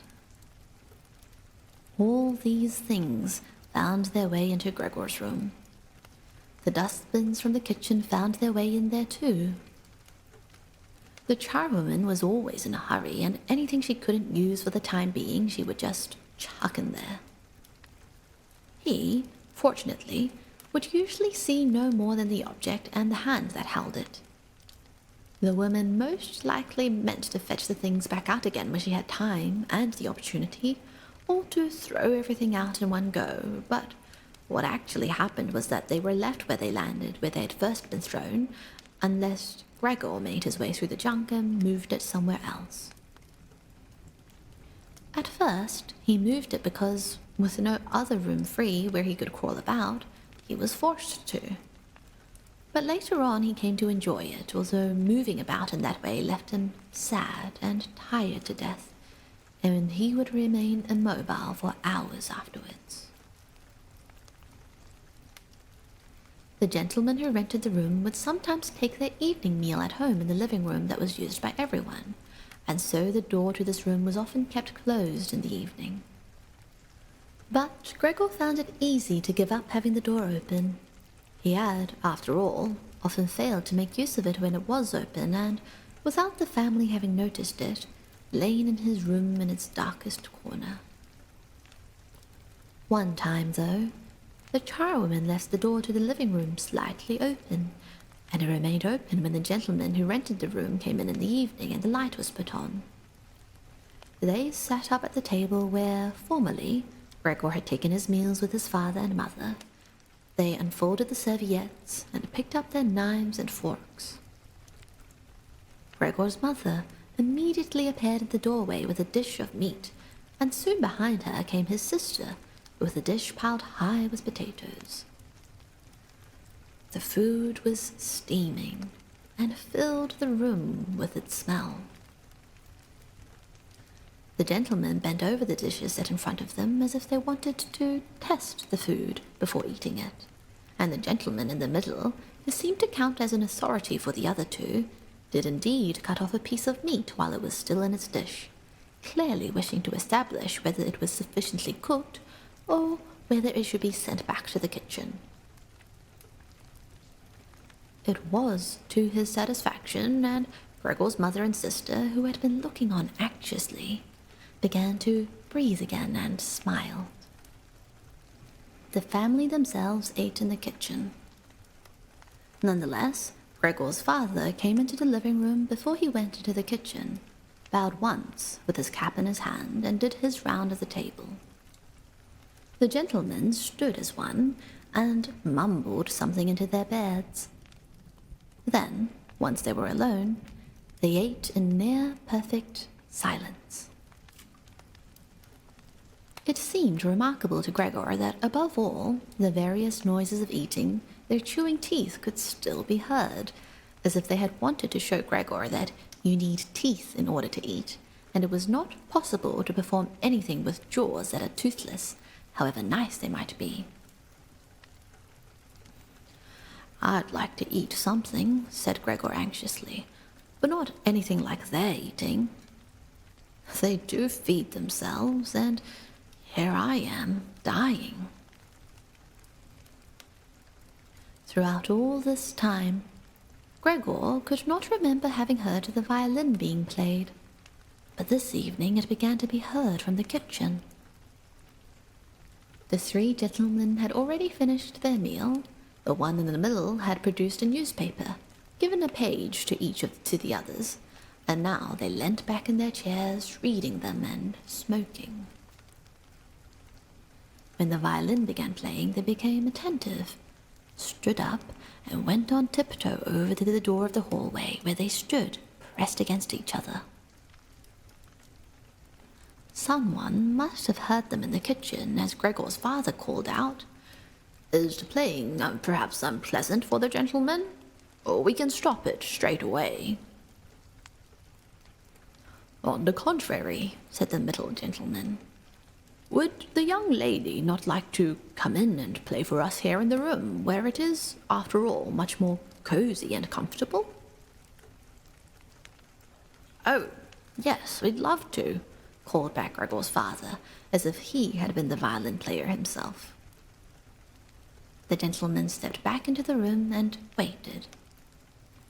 Gregor's father soon appeared with the music stand, his mother with the music, and his sister with the violin. She calmly prepared everything for her to begin playing. His parents, who had never rented a room out before and therefore showed an exaggerated courtesy towards the three gentlemen, did not even dare to sit on their own chairs. His father leant against the door with his right hand pushed in between two buttons on his uniform coat.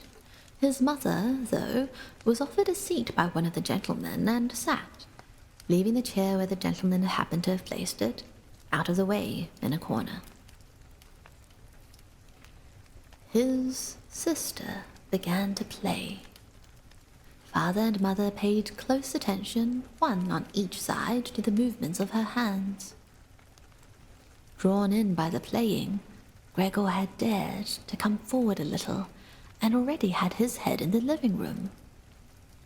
Before, he had taken great pride in how considerate he was, but now it hardly occurred to him that he had become so thoughtless about the others. What's more, there was now all the more reason to keep himself hidden, as he was covered in the dust that lay everywhere in his room and flew up at the slightest movement. He carried threads, hairs, and remains of food about on his back and sides. He was much too indifferent to everything now to lay on his back and wipe himself on the carpet like he used to do several times a day. And despite this condition, he was not too shy to move forward a little into the immaculate floor of the living room. No one noticed him, though. The family was totally preoccupied with the violin playing. At first, the three gentlemen had put their hands in their pockets and come up far too close behind the music stand to look at all the notes being played, and they must have disturbed Gregor's sister, but soon, in contrast with the family, they withdrew back to the window with their heads sunk and talking to each other at half volume, and they stayed by the window while Gregor's father observed them anxiously. It really seemed now very obvious that they had expected to hear some beautiful, entertaining violin playing, but had been disappointed that they had enough of the whole performance, and it was only now, out of politeness, that they allowed their peace to be disturbed. It was especially unnerving, the way they all blew the smoke from their cigarettes upwards from their mouths and noses. Yet, Gregor's sister was playing so beautifully. Her face was leant to one side, following the lines of music with a careful and melancholy expression. Gregor crawled a little further forward, keeping his head close to the ground so that he could meet her eyes if the chance came. Was he an animal if music could captivate him so? It seemed to him that he was being shown the way to the unknown nourishment he had been yearning for. He was determined to make his way forward to his sister and tug at her skirt to show her she might come into his room with her violin, as no one appreciated her playing here as much as he would. He never wanted to let her out of his room, not while he lived anyway. His shocking appearance should, for once, be of some use to him. He wanted to be at every door of his room at once to hiss and spit at the attackers. His sister should not be forced to stay with him, though, but stay of her own free will. She would sit beside him on the couch with her ear bent down to him, while he told her how he had always intended to send her to the conservatory, how he would have told everyone about it last Christmas. Had Christmas really come and gone already? If this misfortune hadn't gotten in the way, and refused to let anyone dissuade him from it. On hearing all this, his sister would break out in tears of emotion, and Gregor would climb up to her shoulder and kiss her neck, which, since she had been going out to work, she had kept free without any necklace or collar.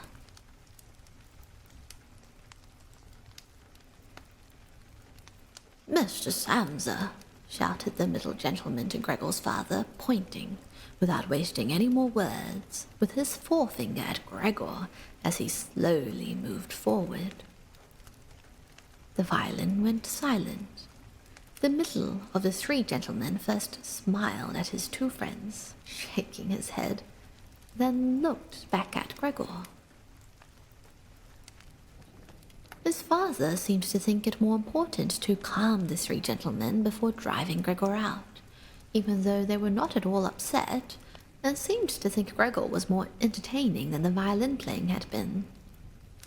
He rushed up to them with his arms spread out and attempted to drive them back into their room at the same time as trying to block their view of Gregor with his body.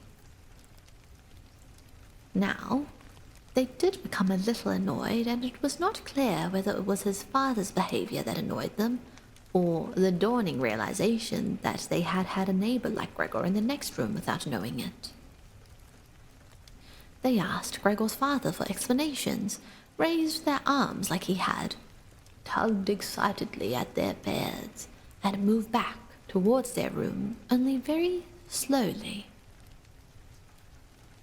Meanwhile, Gregor's sister had overcome the despair she had fallen into when her playing was suddenly interrupted.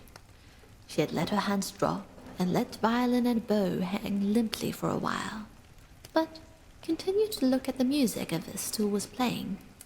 But then she suddenly pulled herself together, laid the instrument on her mother's lap, who still sat laboriously struggling for breath where she was, and ran into the next room, which, under pressure from her father, the three gentlemen were more quickly moving toward. Under his sister's experienced hand, the pillows and covers on the beds flew up and were put into order, and she had already finished making the beds and slipped out again before the three gentlemen had reached the room. Gregor's father seemed so obsessed with what he was doing that he forgot all the respect he owed to his tenants. He urged them and pressed them until, when he was already at the door of the room, the middle of the three gentlemen shouted like thunder and stamped his foot, and thereby brought Gregor's father to a halt. "I declare, here and now," he said, raising his hand and glancing at Gregor's mother and sister to gain their attention too, "that with regard to this repugnant conditions that prevail in this flat and with this family," here he looked briefly but decisively at the floor, "I give immediate notice on my room. For the days that I have been living here, I will, of course, pay nothing at all. On the contrary, I will consider whether to proceed with some kind of action for damages from you, and believe me, it would be very easy to set out the grounds for such an action." He was silent and looked straight ahead as if waiting for something. And indeed, his two friends joined in with the words, "And we also give immediate notice." With that, he took hold of the door handle and slammed the door. Gregor's father staggered back to his seat, feeling his way with his hands, and fell into it. It looked as if he was stretching himself out for his usual evening nap, but from the uncontrolled way his head kept nodding, it could be seen that he was not sleeping at all. Throughout all this, Gregor had lain still where the three gentlemen had first seen him. His disappointment at the failure of his plan, and perhaps also because he was weak from hunger, made it impossible for him to move. He was sure that everyone would turn on him any moment, and he waited. He was not even startled out of this state when the violin on his mother's lap fell from her trembling fingers and landed loudly on the floor. "Father, mother," said his sister, hitting the table with her hand as introduction. "We can't carry on like this. Maybe you can't see it, but I can. I don't want to call this monster my brother. All I can say is we have to try and get rid of it. We've done all that's humanly possible to look after it and be patient. I don't think anyone could accuse us of doing anything wrong." "She's absolutely right," said Gregor's father to himself. His mother, who still had not had time to catch her breath, began to cough dully, her hand held out in front of her and a deranged expression in her eyes. Gregor's sister rushed to his mother and put her hand on her forehead. Her words seemed to give Gregor's father some more definite ideas. He sat upright, played with his uniform cap between the plates left by the three gentlemen after their meal, and occasionally looked down at Gregor as he lay there immobile. "We have to try and get rid of it," said Gregor's sister, now speaking only to her father, as her mother was too occupied with coughing to listen. "It'll be the death of both of you. I can see it coming. We can't all work as hard as we have to, and then come home to be tortured like this. We can't endure it. I can't endure it any more." And she broke out so heavily in tears that they flowed down the face of her mother, and she wiped them away with mechanical hand movements. "My child," said her father with sympathy and obvious understanding, "what are we to do?"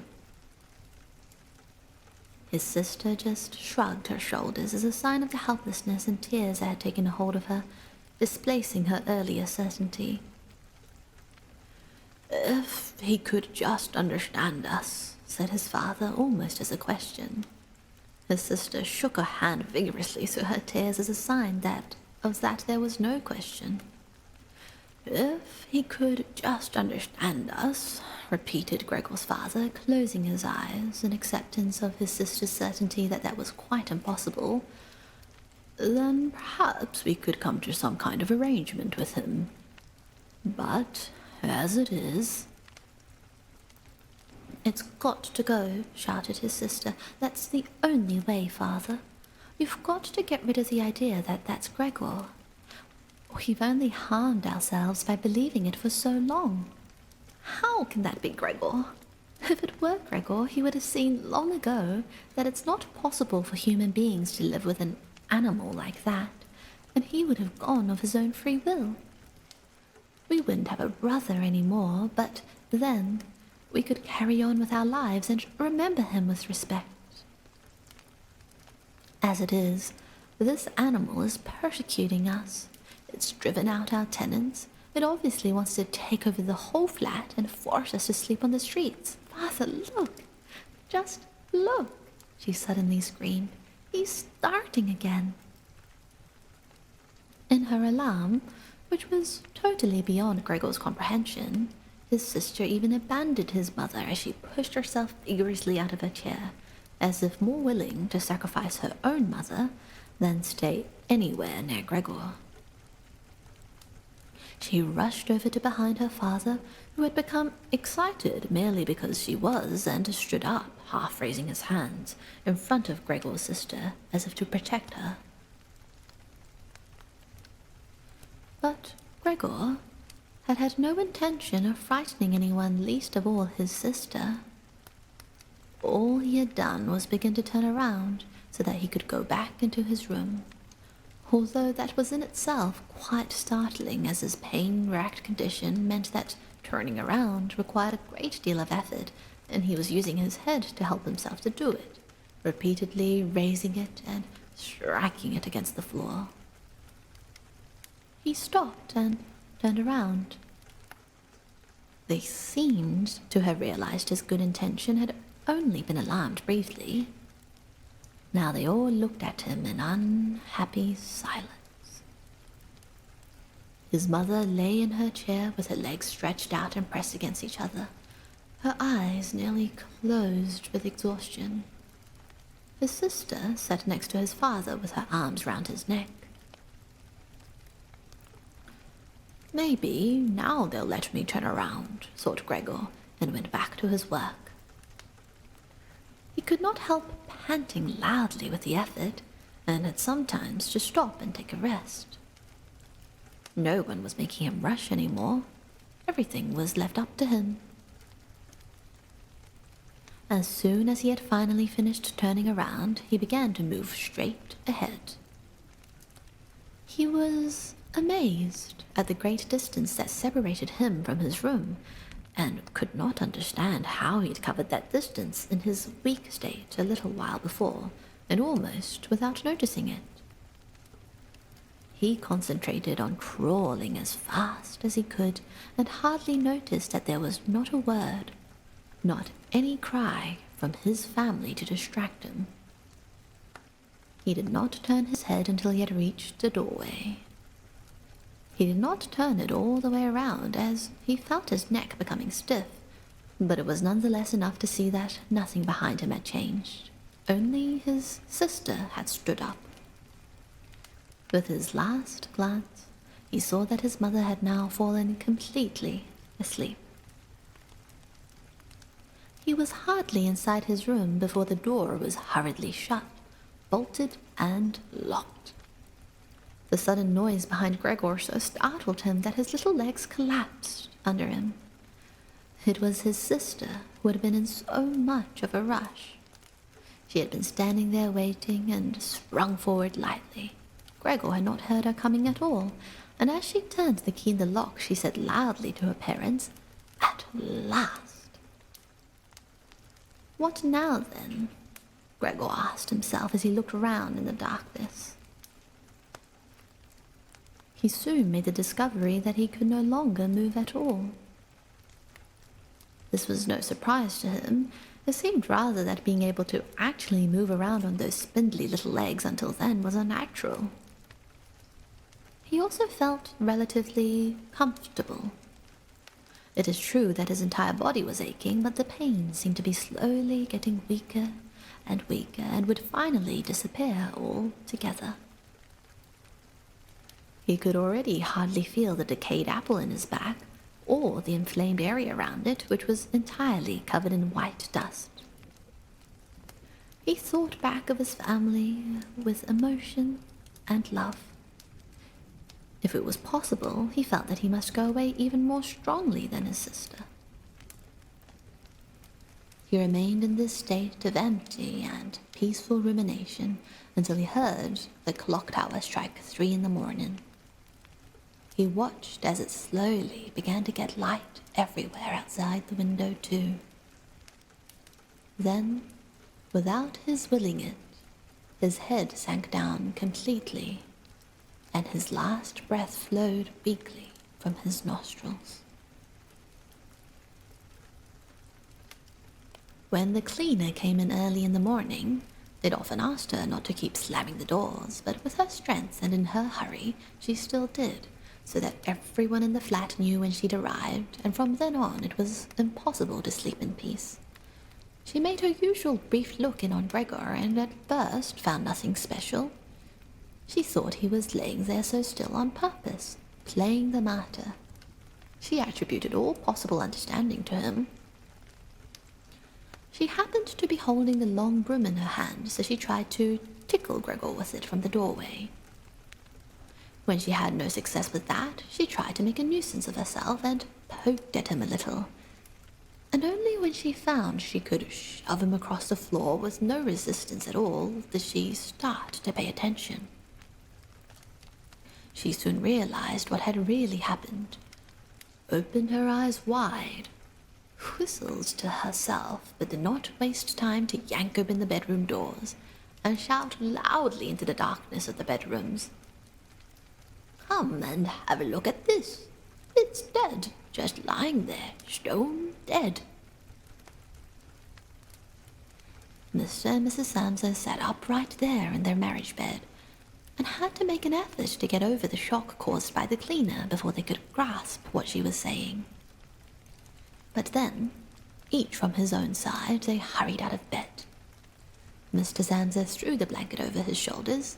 Mrs. Samsa just came out in her nightdress, and that is how they went into Gregor's room. On the way, they opened the door to the living room where Grete had been sleeping since the three gentlemen had moved in. She was fully dressed, as if she had never been asleep, and the paleness of her face seemed to confirm this. "Dead?"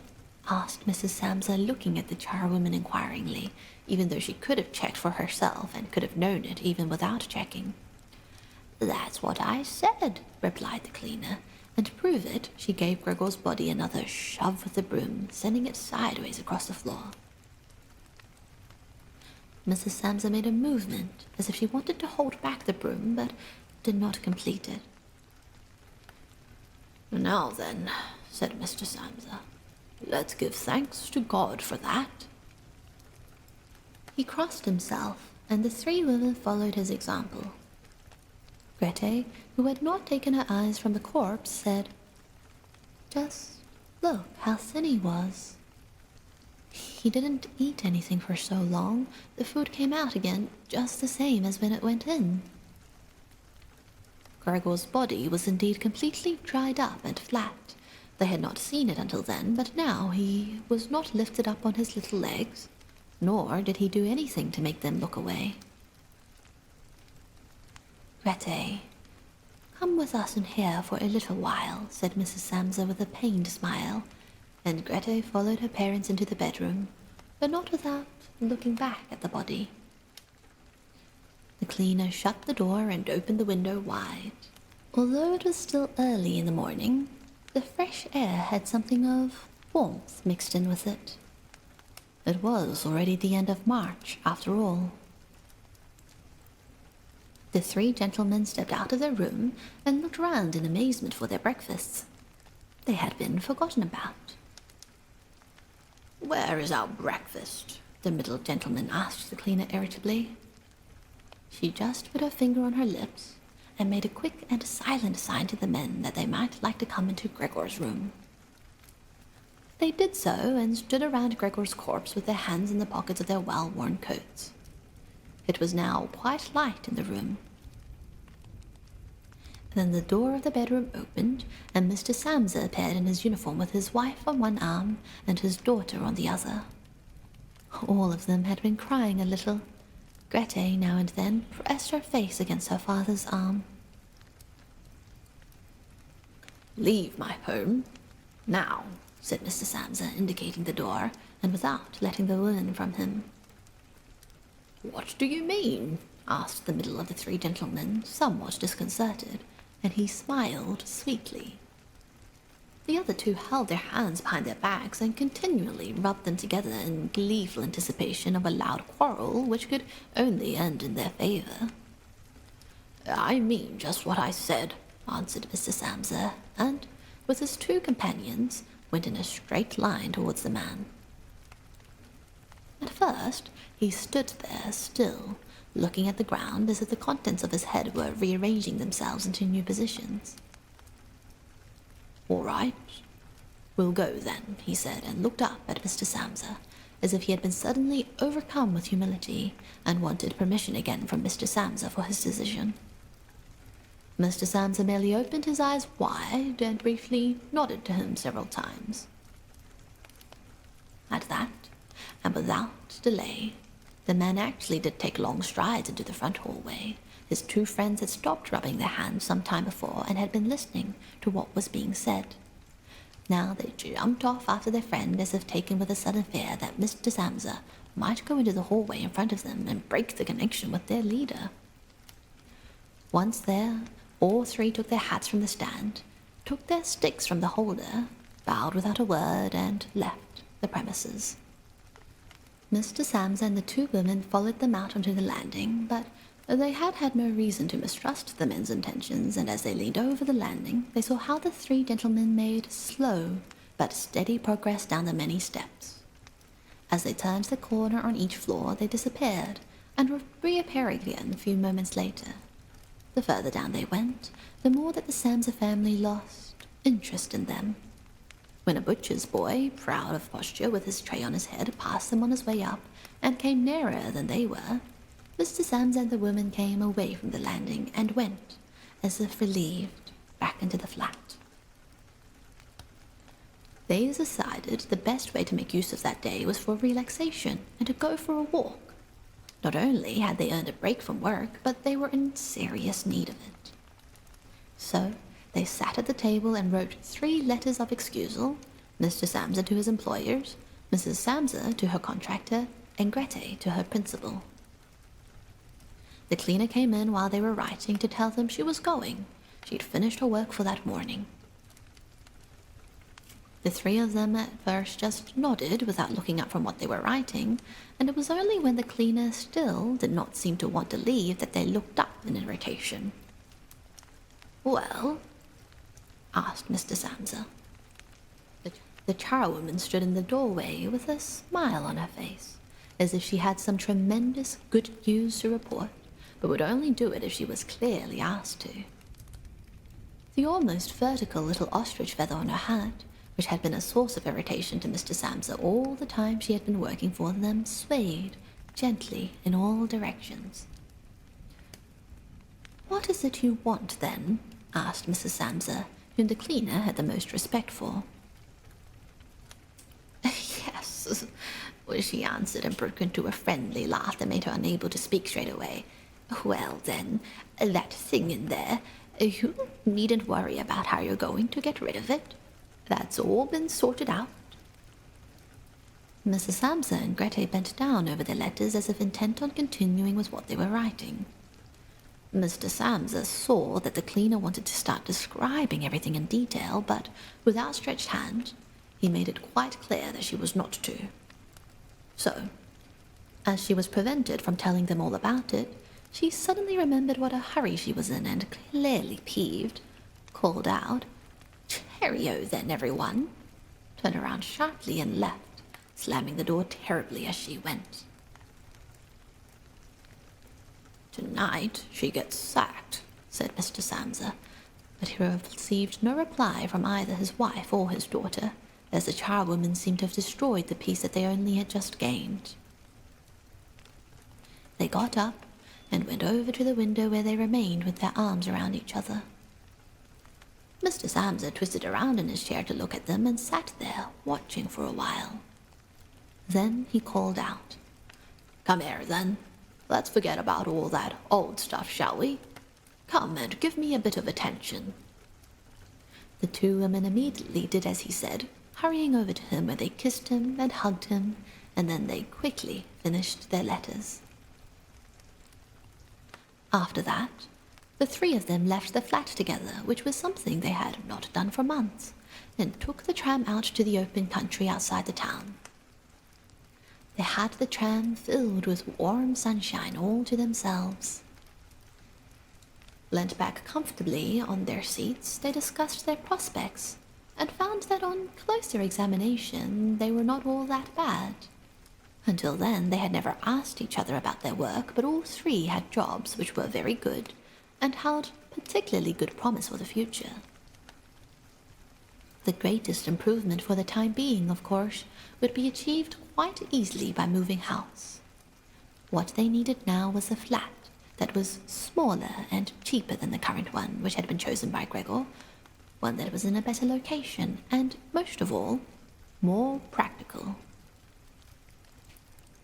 All the time, Grete was becoming livelier. With all the worry they had been having of late, her cheeks had become pale. But, while they were talking, Mr. and Mrs. Samsa were struck almost simultaneously with the thought of how their daughter was blossoming into a well-built and beautiful young lady. They became quieter. Just from each other's glance, and almost without knowing it, they agreed that it would soon be time to find a good man for her. And, as if in confirmation of their new dreams and good intentions, as soon as they reached their destination, Grete was the first to get up and stretch out her young body.